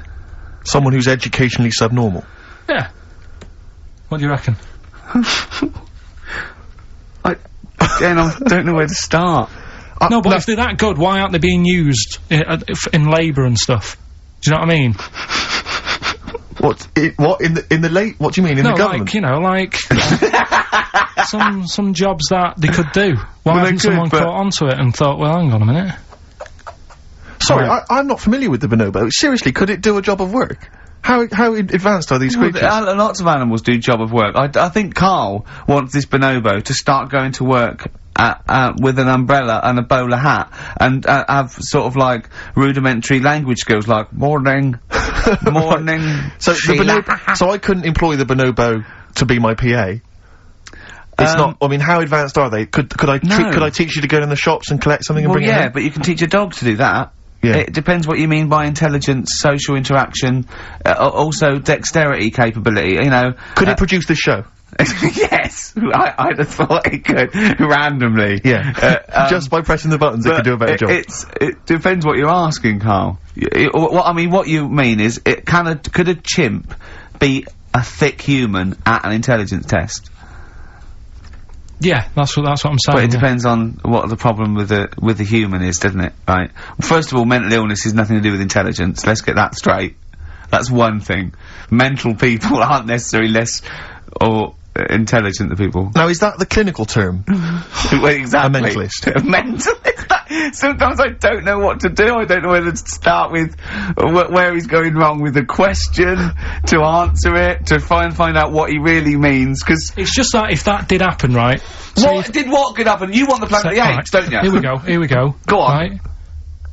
I go to school. I go to a new school. Yeah. I go in the class. There's 3 bonobos sat on the back row. Yeah. right? I think it would make They're everybody... bad kids, are they? Everybody would work harder, because you go, well, I don't want a monkey beating me. Whereas when I went to you think school... they'd be an incentive? Yeah. Well, I think... Okay, they go, oh, go on, what do you mean? No, I would have loved it, because, I mean, one of the reasons I didn't like school is it's like, oh, I'm not bothered. You know, I'm not bothering going in today. I'd love it if I went in and someone said, right, you're going to start coming again. Why is that? We've got 3 bonobos in your class. What if they didn't hang out together, like the 2 little, kids with the webbed hands and the big heads? What if they started bullying you? Stealing your pocket money? Well, maybe I wouldn't go in, I'd stop maybe going. copying you, maybe making you do their homework. Yeah. They did find out you... To be honest, it would probably be the other way round. And he'd score better. Yeah. God, have you been copying? Have you been copying the bonobos Have again? you been copying Boo Boo again? It'd be good though, wouldn't it? Well, it'd be great. I wish I could live in your mind for just a day. So it must be great when you walk round and see things. We were talking before, right, about, at school for some... I can't remember why it came up, the frog thing. But they did a... Oh, I'll tell you what it was. It's the march that's on today, right? And, you know, if people want to do that, that's fair enough, but I don't like going out in big crowds and what have you. Sure. He said, there's too many people to get anything done, right? He said, I wouldn't do anything with more than 5 people. Do you know what I mean, Steve? If you have a night out, if there's more than 5 of you, you can't talk to everyone. Who's in charge of the night? It makes it hard work if you want to nip into a restaurant, because you've got to get, like, a table for 6. Yeah. So if you're on that march today and you want a coffee... You've got to get a table for 20,000. 7 for 1 million protesters! No, but do you know what I mean? If they're trying to walking work down the out the street... bill afterwards. Yeah. Who hasn't had a dessert? If they're Let's just split it a million ways. Yeah. Should we just split it a million ways? let's Well, I didn't have a pass on that. starter. I need to pay with Switch. I didn't have a starter. Can I pay on Switch? Before you know, war breaks out. Forget it. They're fighting amongst themselves. Dubs, there goes the fear. We got a crack on here. XFM 104.9. We've got to get in Rockbusters and a couple more tracks. Ricky Gervais, Steve Merchant, Karl Pilkington. Karl, go for it. This is Rockbusters, the last ever Rockbusters. Right, yeah, it's a, accents special one today. I've done it before in the past using accent, so... Yeah. 3 cryptic clues, initials, email in, you can win, Do the email address now so they can take it down and start going. Right, ricky.gervais@xfm.co.uk, right? Yeah. Right, first one. The northern lad remembers he had to tell his mum's daughter something. Oh, dearie me. The northern lad remembers he had to tell his mum's daughter something. That's O, the initial O there. Think of a band. Yeah, I've got it the already, initial, yeah, right? yeah. Okay, that's easy. Go on, next. Second one, the person from Birmingham got a C in their degree. Right? The person from Birmingham got a C in their degree. The initial there is T. You don't get A, B or C with your degree. Well, that's... And the final one, the Cockney fella isn't happy. Everything's going wrong. That's DH. The initials there, DH. So very quickly, the northern lad remembers he had to tell his mum's daughter something. God, they're not going to get the second one. O. Second one, the person from Birmingham got a C in their degree. Initial T. And the last one, the Cockney fella isn't happy. Everything's going wrong. DH. Email in, ricky.gervais@xfm.co.uk and win some stuff. Is it important that they bear in mind the accents? Does the will the accent really help them? Of course it will, yeah. Well, of course it will. Not necessarily, course. Yeah. So, right. do that. Right, the Valentine special, Letter to Hermione, one of the greatest love songs ever, and you've got a couple of minutes. Please do you know email the funny thing is, we haven't even done monkey news. Oh, God. Right? There's nudists going about, playing bowls, which we didn't get round to. Are there? Yeah. God. Why are they doing that? They got fed up with volleyball? I don't know, it annoyed me when I read it. But we'll leave that, maybe we can come back to that. What are they up to?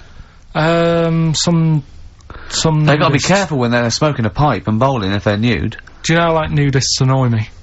I saw it in the week that, Sorry, what was the monkey news? Quickly. No, we got to save monkey news. We'll have to do that when we, Is it quick? Is it quick? Going into the record. What, the monkey news, is it quick? Yeah. I can tell it to you quick. Quick then. Right. Jingle. Oh, chimpanzee that! Go. Shambles. Hurry up! There's a monkey in India, right? On a, railway station. Waiting for the train. No, don't mess about, because I've got to get through it quick. There's monkeys sat there. And this robber nicks somebody's handbag or something, goes running off down the platform, the police are chasing him, monkey steps in, trips the fella up, pins him down, police come and arrest the fella. He tripped over the monkey. Okay, play a record. He didn't. He tripped over the monkey. The monkey was waiting for a train. He tripped over the monkey. The monkey was waiting for a train. He tripped over the monkey. Did you check the timetable? Okay, leave it. Letter to Hermione by David Bowie. Well, we're all getting stressed here. We're going to run out of time again. We haven't had enough answers. We left it so late. We had so much rubbish to pack in. You did it on purpose. What? What do you mean? You did it on purpose. What left? I love Rockbusters. I think it's the highlight of the week. But I remember in the early days of Rockbusters, we used to get reams of emails. Do you know how many we've had today? Go on. 2. Yeah, because we've just done it in the last link, and people have to think about it and do research. They have to guess, because I don't think XFM Family Fortunes is gonna be a success. Don't knock XFM Family Fortunes, Karl. It ran on ITV for years. Right, well... Yeah, so has anyone got any right, Karl? Well, what we'll have to just do as well, we haven't got any prizes to give away anyway, because we gave them away our next month. Yeah, we're coming through now, let's see, just hang on a minute. Well, this isn't radio. You can't just sit here looking at a computer screen going, hold on, that isn't radio. Right, well, it'll have to be the one who got the closest, right? Okay, who got the closest? What are the answers? Give us them again. Right, the northern lad remembers he had to tell his mates, his mum's daughter something. I'm so glad this is the last one ever. This is the last, I promise it's the last Rockbuster ever. The northern lad remembers he had to tell his mum's daughter something. That was O. Yeah, I know that. What was it? Oasis. Oasis. Right. Yeah. Oh. So that was a northern that one. That works. That works, though. Go on, what's the next one? This is what this one worries me. Go on. The person from Birmingham got a C in their degree. No idea. That was T. Go on. Toto. 2-2. A C as well. Just made it up. A C. 2-2. I love it. I love Toto. Well, Toto. Right, no, did anyone get that? Yeah. You are joking. I just saw it on an email. Right, come on. What was the last one? That's extraordinary. Last one. The Cockney fella isn't happy. Everything is going wrong. Going back in time a bit. The initials DH. Going back in time a bit? Yeah, that for the song. It's not a sort of. Oh right, I remember. I thought I didn't hear that first time round. Cockney fella isn't happy. Everything's going wrong. The initials with DH. Yeah. That was Dan Hill. Dan Hill. Steve Merchant. Karl Pilkington's pressing the buttons. Yeah. We're playing some great moments from the last 3 weeks. And some great records, Steve, from the last 2 weeks. That's true enough. Yeah. We're not actually here today. What are you up to today, Rick? It's 8 hours earlier, so, this is about 2 o'clock, probably. So, it's about 6 o'clock in the morning. I'm still in bed, mate. I'm asleep. In me hotel room. Now, where are you? We're in LA. Los Angeles. Yeah. City of Angels, Rick. Yeah. City of Angels. Yeah, and so that's what we're doing. We're doing stuff like that. That's why we're not here. We're not here next week either. So next week is the best of this week. Someone's left one of those little things in here. It's brilliant, isn't it? It's amazing. What are they called, those things? I'm actually just there, I was thinking of being in the front row at a Morrissey concert and going, can I just play along? They are brilliant. I don't know what kind of sound that is. I don't know. It's only used for when Kenneth Williams sees someone undressing. Yeah. That's the only time that is used, that noise. That is brilliant. But it's like it was specially created for the Carry On films. Yeah, we need, I don't know what it is, but we need something when I walk in and see someone changing. Well, what about this? There is a light that never goes out by the Smiths. I phoned Karl up in the week, yeah, and I said, what are you doing? He went, well, even though it's one of my days off, I'm just doing some research on the web. Found anything that said, yeah, I'm doing science. And then he said, you can get wigs for dogs in Tokyo. That's his scientific fact. And I went, what do you mean, dogs, if they need a wig? I said, if they need a wig, what, dogs going bald? And he went, like, this is fine to him, he went, it's a stressful city, Tokyo. The world's alright with Karl. He's always got an explanation. I've only ever seen him confused once. When, in Edinburgh, he looked out of his window one day and he saw a bloke putting a parking ticket on some rubbish. Yeah. And that genuinely confused him. Yeah. He couldn't work out, could you? It's a bit weird, isn't it? And the woman breastfeeding her 8-year-old child. You didn't like, did you? I don't like that. But, the what's the name? Animals with wigs. I kind of thought, after I put the phone down to you, kind of thought about it, thought, yeah, it's a bit daft, that. Are you sure he's not the ageing pop group? No. The Animals? But when you think, have you ever seen, like, a bald pet? No. It's weird. What do you mean? Because my mum, we had a cat. We used to get through loads of cats because we lived on a... Oh God! It's starting early today, isn't it? What do you mean? It's only 10 past one. Because What are you doing? Running a restaurant? We lived on... Oh God! What do you mean? No, we lived on like a main road. Oh yeah. Right? So we used to get through a lot of them. My dad kept their saying, risk. you know, stop wasting money. You know, it's not Stop good. wasting money, not wasting cats. Right. So anyway, we had this cat that was ill all the time, and It's just bag of nerves, probably. Yeah, malingerer. Yeah, I'm terrified. I'm going to which house? Rome. Oh God, bloody hell. Rome. Don't let me go to the Pilkingtons. and it, for some reason, it kept being sick all the time. Right? Yeah, that is nerves. That's definitely nerves. So my mum kind of thought, oh, I've had enough of this, and she shaved it. Whoa. Whoa. Now, I know you're not vets in your family, but what correlation did your mum think there was between you being sick and shaving it? Because it kept being sick, and it was a pain to wash, because it kept getting So caught she up. wanted a dry wipe cat. So... Why didn't she just varnish it? What? It's weird, it's weird, though. So now he's cold and sick? No, but not all of it. She left sort of the back half, but sort of from its waist, sort of... I love that! Shave it, because it's sick on itself! And That is it was the genius. weirdest looking thing. I mean, normally I like cats. I'm always like giving yours a stroke on the head and that. Yeah. But as soon as she did that, it was like, oh, Yeah. can't touch it. And then... So now it's sick, cold, and hated. Yeah. I love... Karl... It must have, I mean, the other cats must have been taking the mick out of it constantly. It's just making things worse. Did it get... I'm hoping that it got run over and was put out of its misery. No, I think it got alright, that one. Or is that the... Yeah, it did get run over. It did. Oh, God. Oh. Oh, dear. How many cats do you say you've got through? I'd say whilst I was living at home, I mean, it's still on the increase even though I'm not there. So, but whilst I was there, probably 5. God. Wow. Oh. Yeah. And were you upset each time, or you just got used to it? It's one of them things, isn't it? Like I've said before, when you first see something, it's a bit of a shock. Do you know what I mean? It's like the Elephant Man or whatever. Yeah. First time you see him, it's that sort of, oh, look at that. Yeah. Do you remember the first time you saw Steve? No, I'm not being funny. Do you remember the first... Yeah, but I've said this before. It's always... Then you get used to how people look, and you don't... No. I'm gonna burst.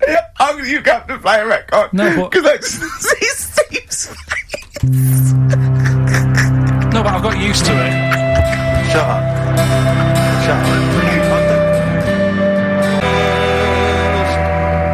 Well, here we are again, XFM, on a Saturday. Just gone 1 o'clock, Steve, if I'm very much mistaken. But we're not here, as such. We're away again, gallivanting around. We've got to do the special sort of best of again. Okay. Which we did a few weeks ago, so this is the best of the last 3 weeks. Which I think is... I mean, I think it's the best 3 weeks we've ever had. But I'd like it condensed into 2 hours. Yeah. Yeah, some great music as well in there. Yeah, there'll be some great music, interspersed with fine chat that you've already heard. Yeah. Except this bit. This bit's new.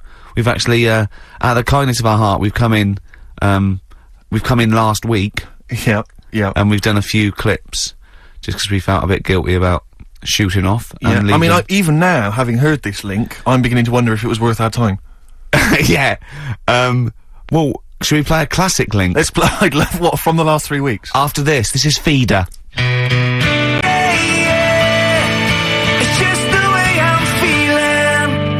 Well, if you've just tuned in, it's XFM 104.9, you've got that bit right. Ricky Gervais show with me, Stephen Merchant. Hello there. Karl is actually in a little booth. We're not in the studio, you see.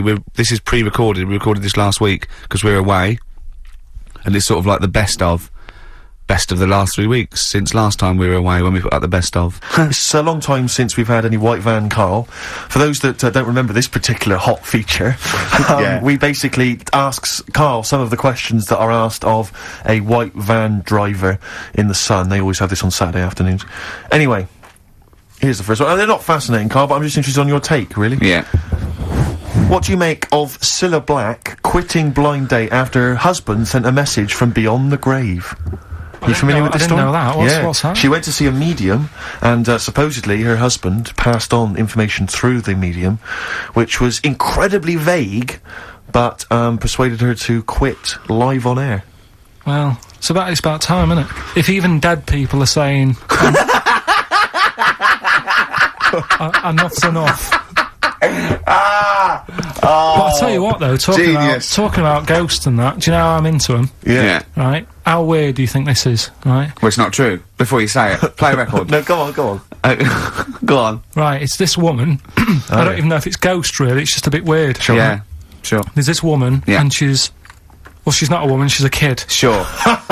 Okay. Sure. She's walking down, like, a street in her area, it's a nice day and everything, everything's normal. She's walking down, and a woman comes up, cycling past, right? The woman on the bike looks at the kid, absolutely terrified, right? Got a really scary face on her. Yeah. The kid's thinking, why is she doing that? Yeah. Right? So anyway, she thinks nothing of it, goes, I think she was playing in the park or whatever, goes and has a nice day. About 15 years later... Oh, right, yeah. She's, I don't know, I think she was going to work, right, on a bike. She was riding her own bike? Riding her own bike. Cycling down the road. Oh, yeah. Looks at the kid. That's the thing that happened, like, 15, 20 years ago. Right. It's her on the bike looking at her as a kid. Right. Not another child. No. So it's her. She's seen herself. Karl? I mean, I don't know where to start. Firstly, where's this information come from? But, I mean, why do you ever... I mean, I don't know what part of that you think can be true.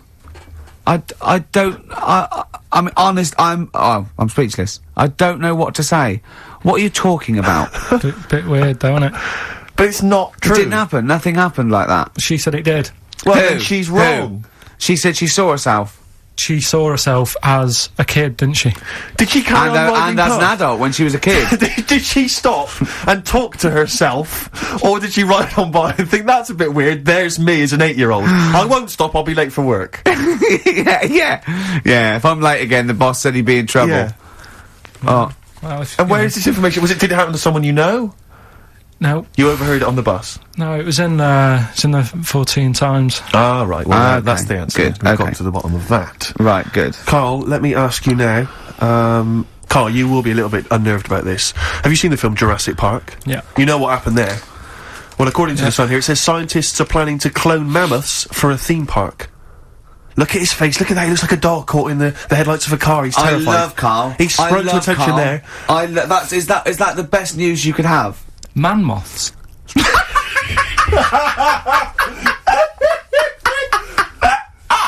Right, yeah, man moths. I love the fact that that's why he was so excited that they bred a man moth.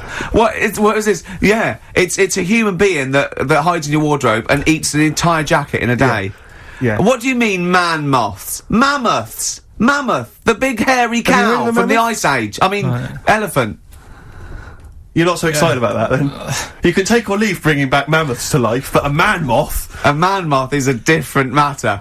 Oh. If we'd have never brought that up, he'd have gone and told someone now, they've bred an half man, half moth. This is how things start. This is what we mean when you hear these ghost stories. Are you slightly deaf? Is that it? When you hear these stories, is it... Karl, is English your first language? Are you actually foreign? Is that the thing? Yeah. Should we speak when we say slower? foreign, we mean not of this planet. Yeah. Should we speak slower? Would that be a help to you? No, go on. Next what do you make of that? Do you think that's good? Well, that's good to bring back mammoths. Prehistoric animals. These giant elephants. They're slow, aren't they? It's not as if they're gonna, like, get out and run fast and they can't capture them. They'd probably be a fence, to be honest, Karl. They'd probably be a fence. No, but you're asking it as if, like, oh, it could all go wrong, but it couldn't, could it? Well, really? but the point was about Jurassic Park is they thought it wouldn't go wrong. They thought they had it all under control. Have you learned nothing from Jurassic Park, Karl? Dinosaurs would say, "Oh, think about it before you do it." But with a hairy elephant, it's not gonna. Not a concern for you. Would you go along to see him? Would you be interested in that? If it was in the area. He's great, isn't he? I'd love a queue, Nothing right? impresses No, him. but what I'd like to do is Karl sitting like Yoda in a little cave, and I'd just like to see people like Tony Blair and, Stephen Hawking in a queue, and they go and say, Karl, got a bit of a problem, Yeah, and thinking of cloning a man and a moth. Problem? Not an issue. No, if I'm in the area, I might cruise around and have a look at it. Otherwise, just don't send it near my clothes. Oh, that's fantastic. So it's just for a second. As the words man moth came into your head, how excited were you? I mean, were you both terrified and excited? Just for the moment when you thought that they'd cloned a man and a moth? I pictured, what kind of face did he have? Did he have the moth's head, or was it a man's head? Just a little man head. Right, what was his face? What did it look like? He just was like, a bit shocked. Perplexed, yeah. So it was like he'd been grafted onto the body of a moth without his consent. And when he was asleep. He'd woken up. He just went in to have a goiter removed, and they said, we've replaced your goiter with the body of a giant moth. Yeah. Is that alright, Mr. Jenkins? So he had the head of a little, was it a little boy or a man? Little man. Right, okay. And he's just bumping into a lamp. Just bumping into a lamp. Carl, if you went into hospital, and they'd done something, what's the worst thing they could do, right? What would you rather have done, right? You wake up and you've got, lobster claws for hands. Right. You wake up and you've got duck's feet. Or you wake up and you've got one horn coming out of your head. The worst thing? Yeah. Probably the horn coming out of my head. Why? Get in the way. That'd be useful, wouldn't it, in fights and stuff? And, for, like, parties, people would play Well, I quoits. suppose the lobster claws would also be quite handy there.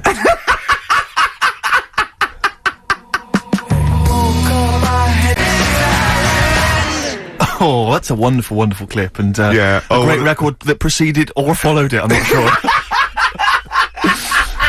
But, could I make some dedications? Yeah. Because last week, just before we had to come in to record this, I popped out trying to get onto the tube, and I had a nightmare because there were millions of protesters, so-called protesters. Now, a lot of them obviously doing good work. There was one fella, I think you'd have appreciated it, because I know you are very politically active, and I think this guy has really studied hard, and he's realised the best way to make his voice heard on the international political stage is to ride around on a tricycle wearing a jester's hat. He was really shaking up the bloody government. I wouldn't want to be George W. Bush about now. Not indeed. Once he sees that. Once he sees that guy. Imagine his aides rushing in and going, George W., look at this guy.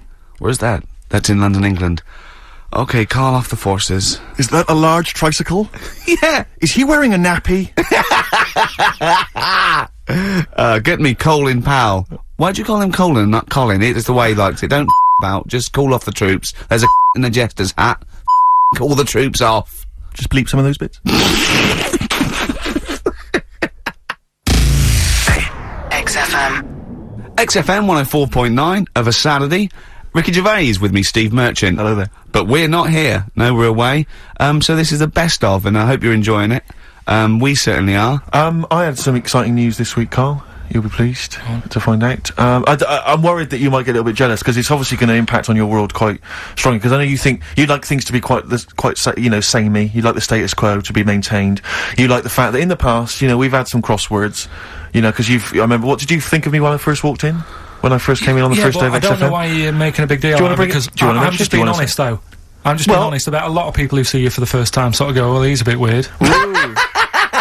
I know that, Steve, that you brought it up, and then you're again. But I'm sure that wasn't what he said before. No, did he say before? Yeah, well, he was a bit weird. Yeah, well, he looked at you, and I knew, I could see by the look on his face. You know when you know your kid, and your kid's sort of scared of something, and they go, "Why's your kid?" And goes, "Oh, he doesn't like pigeons or spiders." Right. It was like that when I saw Karl, and I brought you in, and I went, "What do you think of that, Karl?" I could see the look on his face that he was disturbed. Sure. And then, as he said, you get used to it, don't you? Yeah, you get used to it. And you have changed a little bit. Your hair's a bit smarter now, and you got some nicer glasses and that, I think. Or I might have just got used to it. Whoa! Don't bring it up, Steve. Don't look at me like that. So you say that you think some other people in the office thought the same? Do you know that for sure? Karl. Did you discuss it? Karl. Yeah, I think they do, yeah. Okay, leave it there then. But not just in the office, as you walk through the building. Oh, it's worse than you ever thought. Well, no, it's not worse than I ever thought, because as you well know, Ricky Gervais, what did I do on Thursday morning? Oh, is this the thing, For those that perhaps are not of the female persuasion listening, there's a magazine, apparently it sells quite well, it's one of the sort of female, kind of issues magazines. I think it's called Company Magazine. It's like your sort of, I guess it's a bit like your Moore or your Vanity Fair or whatever. Anyway, they run every year the 50 most eligible bachelors in Great Britain section. Ding dong, hello. Who's in there this year? In the 50, in the top 50 of the entire country. And then they vote, and they put them in order and see who's the most eligible bachelor. But that's 50 people, right? It always annoys me slightly because bachelor, it kind of seems like a more sophisticated word for loser. Yeah, doesn't it? no. Which always sort of unnerves me And also slightly. they try and do a different 50 every year, so they're getting pretty desperate to get different ones. No, you know, it's not many, no, because also a lot of people who are sort of like successful, are married, so there's very little to... No, there's a huge... I don't know if this is international, it could even be international, I'm not sure actually, so I could be up there with the likes of Justin Timberlake, etc.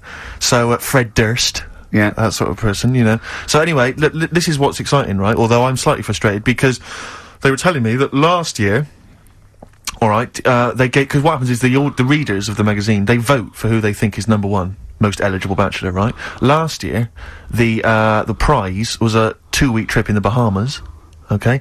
This year, I'm rather annoyed, because all I'm gonna win is a moped. That's the prize this year, that's the prize this year, a moped. Whoa, backtrack. What? Sorry? Last year was a 2-week trip to Bahamas, and this year just a moped. All I'm going to get is a moped. All you're going to win is a moped. Yeah, you've got no chance. You've got no chance. Who else is in it? Who else is in it? Well, I mean, I don't know. Lots of them are people you'd never heard of. I know Duncan from Blue was in this. So you're second to him at least already. I imagine you're going to come behind the other 49. Because there'll be people voting for me. They get to vote for me. Yeah, Steve. They'll see my photo and then they can vote for me. Yeah, according to Heat, I was 22nd most sexy man in the world. I better take that helmet back. I would.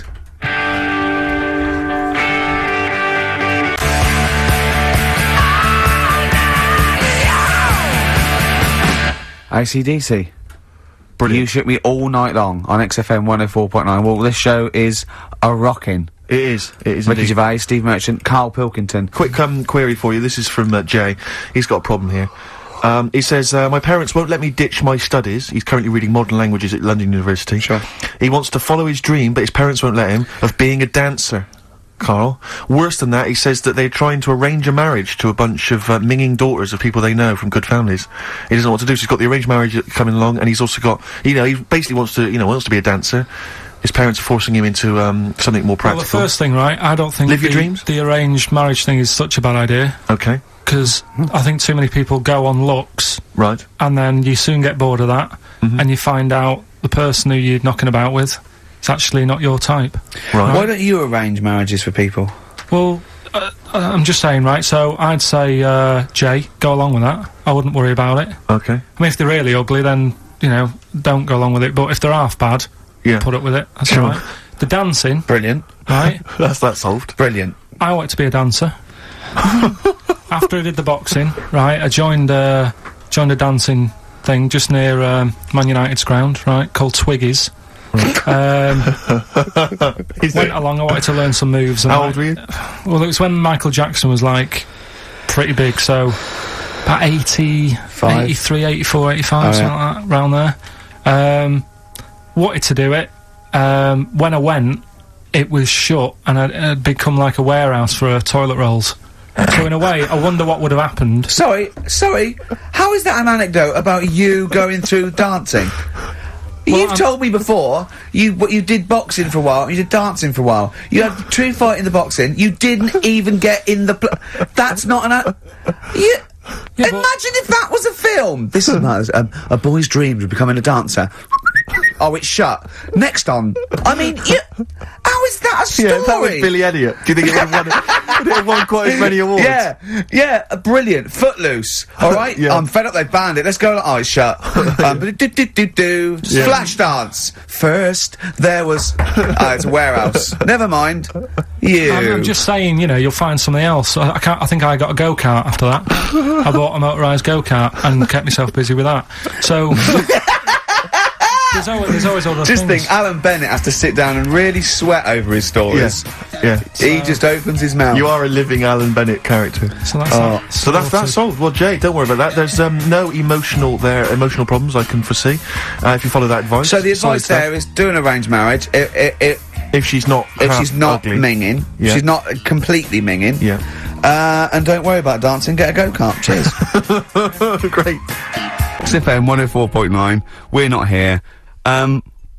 This next clip is one of my favourite clips. Look, it needs no introduction. Here it is. What should we do next? It's too much. We, do we need them out of the way? Do we need them out of the way? Yeah, just, let's explain it again. If you're new, I'm sort of on a bit of a mission to find out, you know, we've got a lot of animals and insects in the world and stuff. Yeah. Do we need them all? It still amuses me. So we've found out we've got to keep jellyfish. We've done octopus. She said we've got to keep them. This week, snails. Do we need them?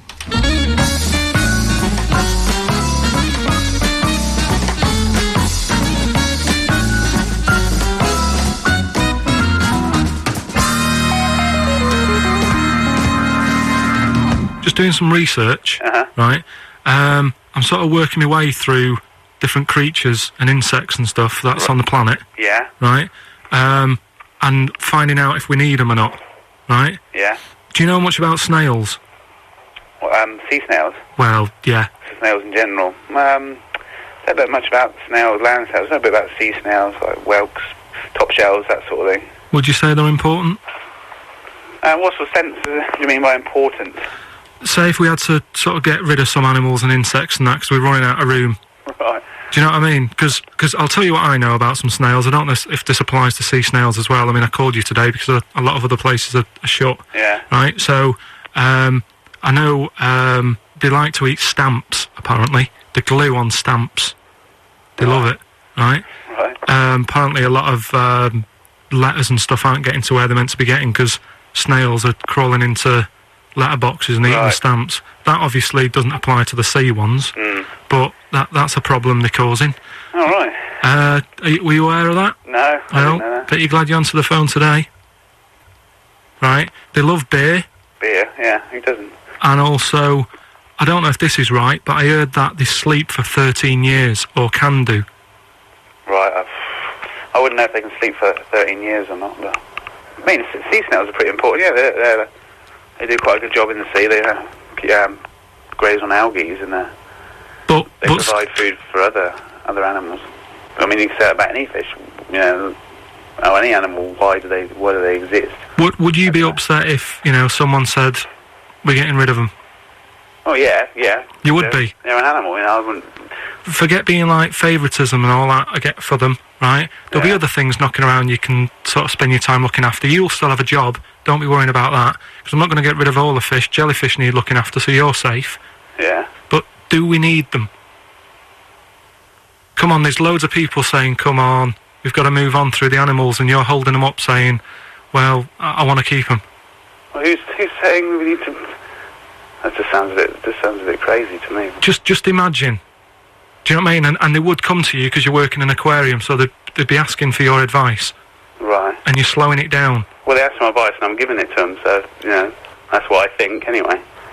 Yeah, but snails, you know, I mean, like I say, they drink beer and that, you know. What do they do apart from some food for a whelk? They were around, their descendants were around a lot longer than we have been. Yeah, they've been around a long time, but what have they done?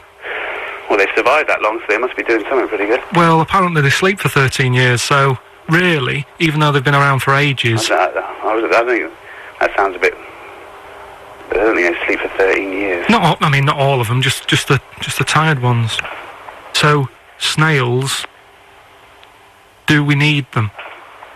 Well, yeah, I just think they've got to, just as, you know, it's not for us to say, do we need them or not, we can't just... So you think we should keep them? Yeah, definitely.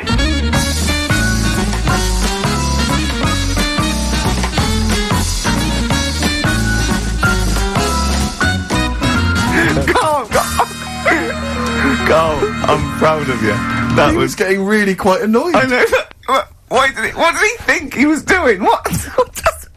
I don't know what you tell these people. I mean, you don't get their permission to play this out, do you? You just don't tell the him. thing is, right, I sort of told him what it was about, but we won't say who he is or where he works, because it doesn't matter. I just needed to speak to someone who knows. I know the fact that you were trying to get an answer out of him by suggesting that he would be safe, because he could look after jellyfish if he gave the okay to destroy snails. He was getting livid, you can tell. Oh, God. Brilliant. So they've been around a long time, but what have they done? Well, Right, last week when I did Do We Need 'Em,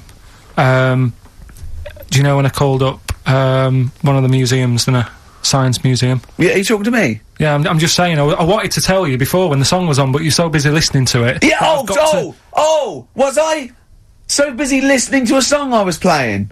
Yeah, but we're doing a radio show, aren't Alright, we? what's your point? Well, I just wanted to say, she emailed in to say I got her name wrong, so I'm just apologising for that. What did you call her?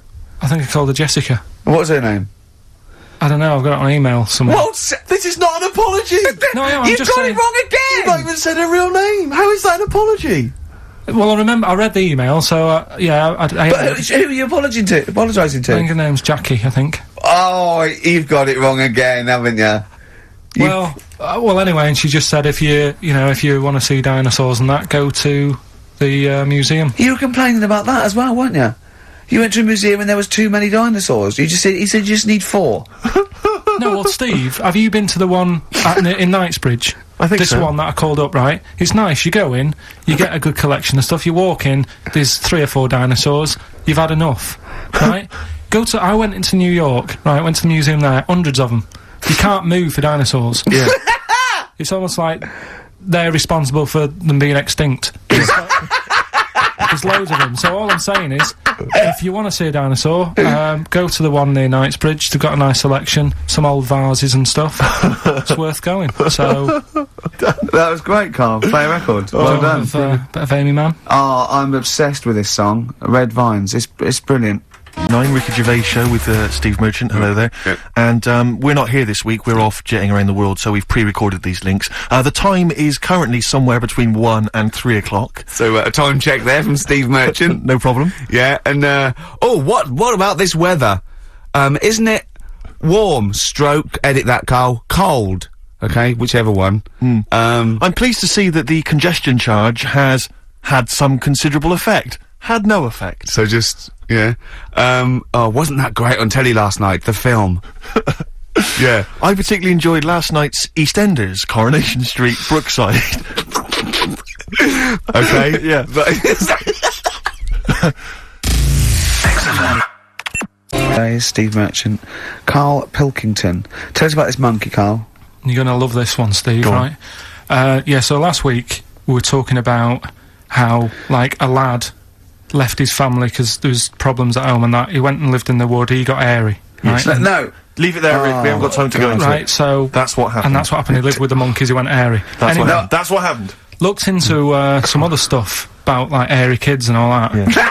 Yeah. Came across this story about a bloke, right, who worked in a zoo, Oh dear. right?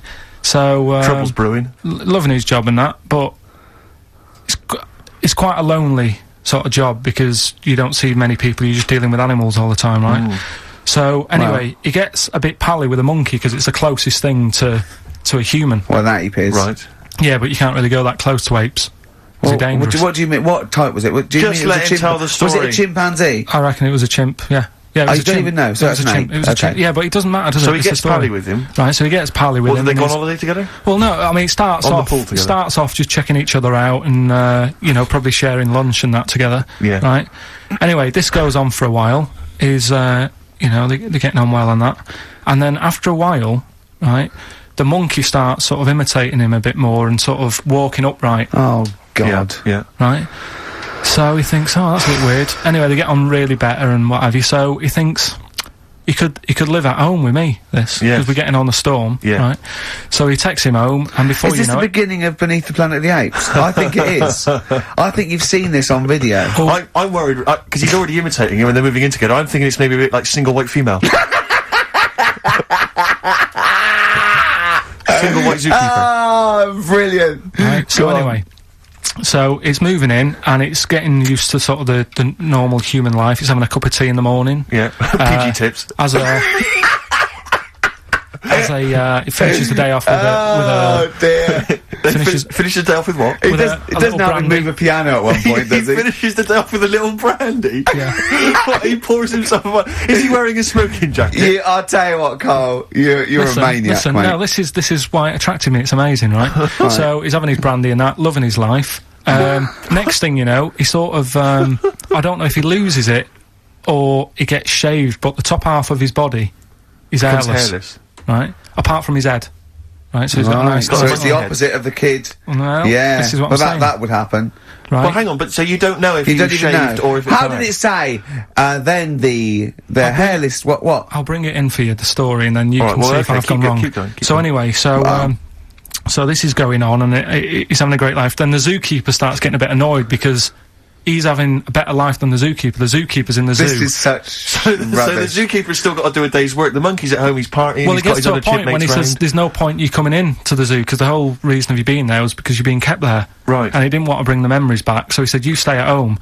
So you're talking such... Just let him finish. God, I don't know if I can sit here and listen to this drivel. I'm fascinated. It's nearly over anyway, right? It sounds extraordinary, Karl. So, he's walking up, right, he's having a tea in the morning, finishing the day off with brandy.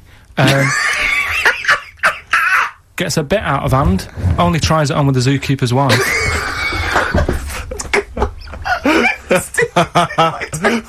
Make him go away, Steve. How does he do that? Well, because he's around humans a lot, he becomes a bit of a charmer. And, but what is it that he could do to seduce her? Pick fleas out of her? He didn't say. He was built. Yeah, he's well done. So what about that? What do you mean, what about it, Karl? It's obviously not true. I don't understand how I love the fact he becomes a charmer. He's got better taste in brandy. Exactly. And what was it that he was doing that seduced her? I don't know, maybe because he was at home more than the zookeeper was. But what would he be doing, Karl? The fact that he's not going to be talking with her, they're not going to be playing, like, Trivia Pursuit. Maybe she liked the silent type. He didn't go into that, he just said that's when the trouble started. Karl, play a record. Right. Is that what Suzanne did when she brought you in? Talking to the sun.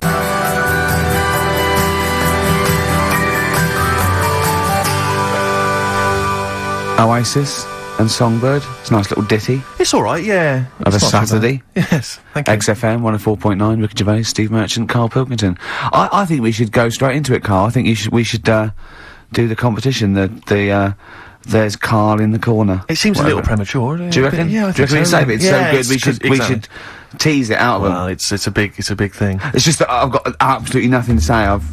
Sure. So I haven't really... Well, I mean, like often I know you'll have spoken to Karl in the week. This week, for some reason, I've been speaking to him. Oh, right. I spoke briefly to him about Michael Jackson and the documentary. Yeah. Now, of course, I thought that was extraordinary. Amazing. And I asked Karl's piece opinion. Of work. Yeah. And he didn't mention to me the fact that Michael Jackson likes to climb up in trees. No. He didn't mention anything about his bizarre relationship with children. He didn't mention anything about his obsessive billionaire spending sprees. Right. He didn't mention anything about the mannequins he has in his thing, or the fact that he drives around his sort of 7 hotel suites in Las Vegas in a little kind of old people's scooter.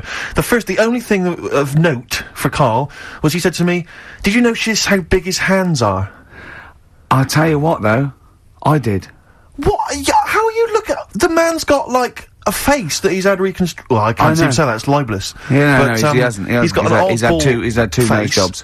Yeah. And you're looking at his hands. But I think it's because you look at him, and he looks a bit like...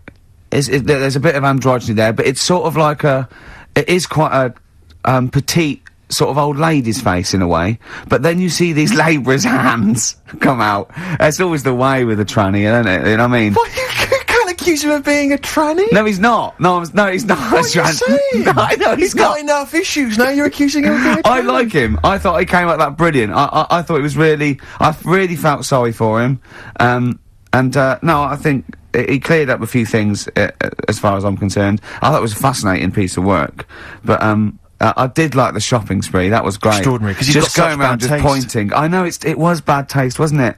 It was like one of those bazaar shops. Yeah. You know what I mean? There's anything, sort of a gift shop, but they're trying to make it look like Ming. But if it's sprayed gold. If he'd been living in a trailer park, he'd have been ordering, one of those, porcelain dolls dressed like a Harley Davidson bike rider, or, an Elvis commemorative plate. It was the kind of billionaire equivalent of that. But the hands were a giveaway. It's the same as those sort of What do you mean their hands transvestites. were Well, given- it's like you get What was it about his hands? I didn't Well, even see you know his when you hands. get like a cab driver or something, right? And he decides to turn transvestite about 60, and he goes on Kilroy.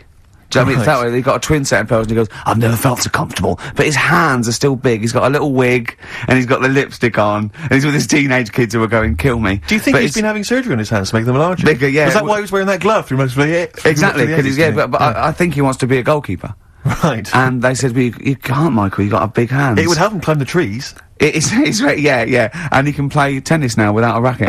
Yeah. So what did you make of it, Karl? Were you intrigued? The Michael Jackson thing. It's you know, it was alright.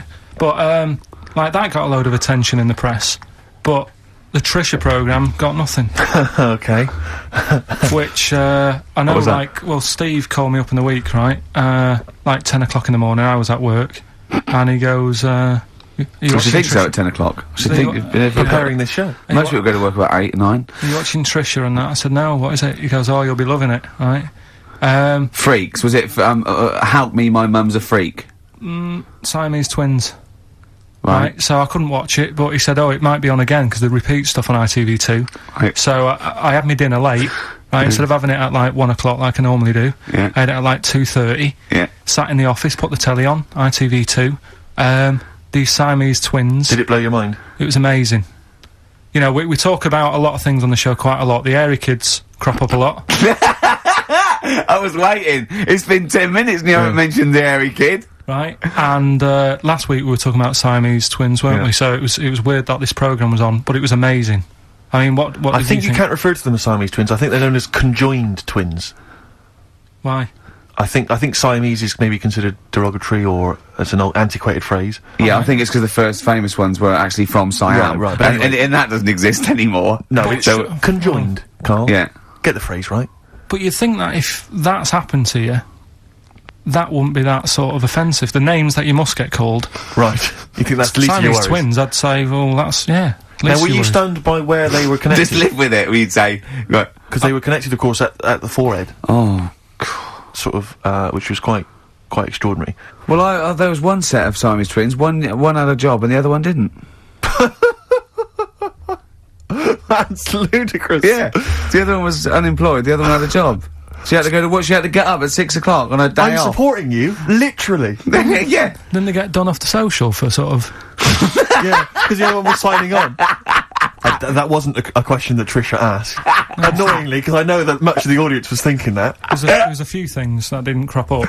What questions would you have asked of them? Because what things did you feel weren't mentioned? I'd love to just watch Karl watching amazing things. Exactly. Do you know what I mean? It's like early learning thing. Mouth slightly open. Yeah, some mouth slight open, saliva. dribble, looking round to see if anyone else has seen it. You know, I hate that. Like when a cat sees a bird land on the balcony. Exactly. It can't believe it's luck. I'd probably say, how do you buy her, like, a birthday present? A surprise gift, yeah. Because everything's ruined. Sure. Right? I'd probably ask, Yeah.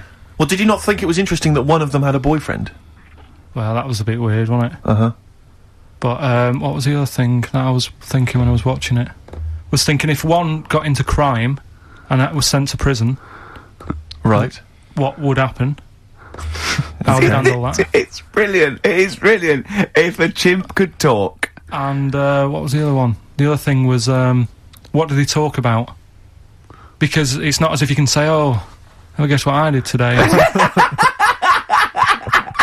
you know what I mean? Yeah. So...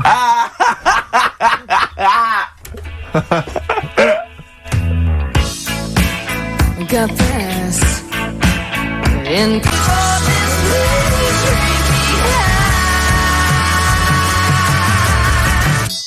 Well, if you've just tuned in, it's XFM 104.9, you've got that bit right. Ricky Gervais show with me, Stephen Merchant. Hello there. Karl is actually in a little booth. We're not in the studio, you see. This is pre-recorded. We recorded this last week because we're away. And it's sort of like the best of the last 3 weeks since last time we were away when we put out the best of. Me and Karl went out, right? With me and Jane, Karl and Johnny and Gigi, wasn't it? Gigi, Is it important who went? No. Okay. But we're walking down the street. Karl was there though, and he can back me up on this. We had a curry. We were walking back, and this little funny homeless fella, didn't he? oh, I got to tell it before I go, didn't he? Yes. He came up to me, right? And he recognised it. And he came up to me and he went, oh! He said, I've just nicked 5 of your DVDs from HMV. And he shook my hand. He was so happy with it. And I went, right, excellent. He went, all I do is I just swing the bag over the top. Like that, when I'm going out. And he had a bag full of DVDs, didn't he? And he was so pleased to tell me that he'd stolen. That great. He said they're going like hotcakes. Yeah, he said they're going like, of course they are! Yeah, you're nicking them. I know, we get paid for them though, don't we? So not the stolen ones? Don't we? No. What do you mean? Did you sign them for him? you idiot. What, so, he just nicked 5? Yeah. And you say he was homeless, was he? Well, he don't know, maybe. No. Surely, how would he have seen the show? He'd just walked past Curry's one Dixon's. morning. Yeah, that's any idea. Seen a trailer for it, thought, interesting. I don't know if he was homeless. I didn't go into his home life. He shook his hand though, and but he made Karl look smart. Do you know what I mean? So, how does he sell them? Where does he sell them? Does he go up to people and go, "Do you want an Office DVD?" They're not nicked. Yeah, £4. Yeah, exactly. Are these stolen? No. They've still got the tags on them. Well, it's like those people who, you're those cab drivers that you'll meet at sort of 3 in the morning who've just got a car. Yeah. And just went out with a car. Yeah. And just, I'll pick people up and charge them. Yeah. I got in one once, I said to him, the guy just pulled up, he said, I was in like, East London, going back to, North London. I said, yeah, going to, Swiss Cottage. He went, sure, hop in. We set off. He went, do you know the way? I said, well, not really, no. I thought you'd know the way. You're in a cabbie. And he went, no, don't really know the way there. I said, have you got an A to Z? He went, no. I thought, well, if you're going to go out just on the, just winging it as a cab driver, two things, take a map and a torch. He didn't have either. He said, well, I'll probably get to Camden. I said, right, I'll direct you from there. Drove on for about 5 minutes, making conversation. About 5 minutes later, he went, do you know the way to Camden? I thought you knew the way to Camden. I don't really know the way. I thought I did. Oh. It was let me out. £4. Exactly. And that's, I don't know who's got that sort of time on their hands, that they just think, it's 3 in the morning, I'm at a loose end. I think I'll go out doing a bit of cabbing. Wow. Yeah. Because your dad was a cabbie, wasn't he? Yeah, he was, yeah. Couldn't stand it, but it's good money. He was he wasn't like a chancer, though. What was he doing when he put that little Forrest Gump in a wheelie bin? That was part of the cab company thing. They had to do like a charity event once a year, and he did it one year. Never asked him again. Tell us the story again. No, I'd rather not, because we got a few sort of complaints about it. Why? Why did you get complaints about it? Because he put a kid in a bin, and it's not the thing to do. So, but we could use it as a sort of sobering lesson for people. Yeah, tell it like a, you shouldn't do it. No, yeah, but that's how I did it last time, but people still didn't like it. All the stuff I tell you, we don't take the mickey out of people on purpose. No. It's real life, innit? And that goes on in life. Yeah. My dad was saying that in hospital, though. Do you know how he was in hospital? Yeah. He did some jokes about old people and that, and he said, at the end of the day, if something makes you laugh, it's funny. And if it makes you laugh, you can't help laughing, can you? Do you know what I mean? So, what are you meant to do? And laughing's good for you. Yeah. So, but being laughed at isn't as good for you, is it? No, but there's probably more people laughing at one person, so if you balance it out, there's only one person who's upset and there's a bunch of people laughing. So, it's genius. Give me an example of that. Give me an example. Well, for instance, Karl Pilkington as he talks and the people listening. Yeah, no, give me a little example of I can't, because again, that's what I'm saying. I can't tell you the story, because there might be someone out there who, this person might even be listening and think, I forgot about that and you brought it all back to me. So I'd prefer to leave it, but I think people know. Why did he put him in the bin in the first place? Because he was getting out of hand. What was he doing, though? You see, I can't explain without... You can! Don't be silly! I prefer to leave it, honestly. What was he doing? Was he annoying him? He was annoying my dad and the other people in the cab. Right. And he thought, how can I deal with this before it gets too out of hand? Yeah. He pulled over and put the lad in a wheelie bin. I'm gonna burst! So we'll leave that.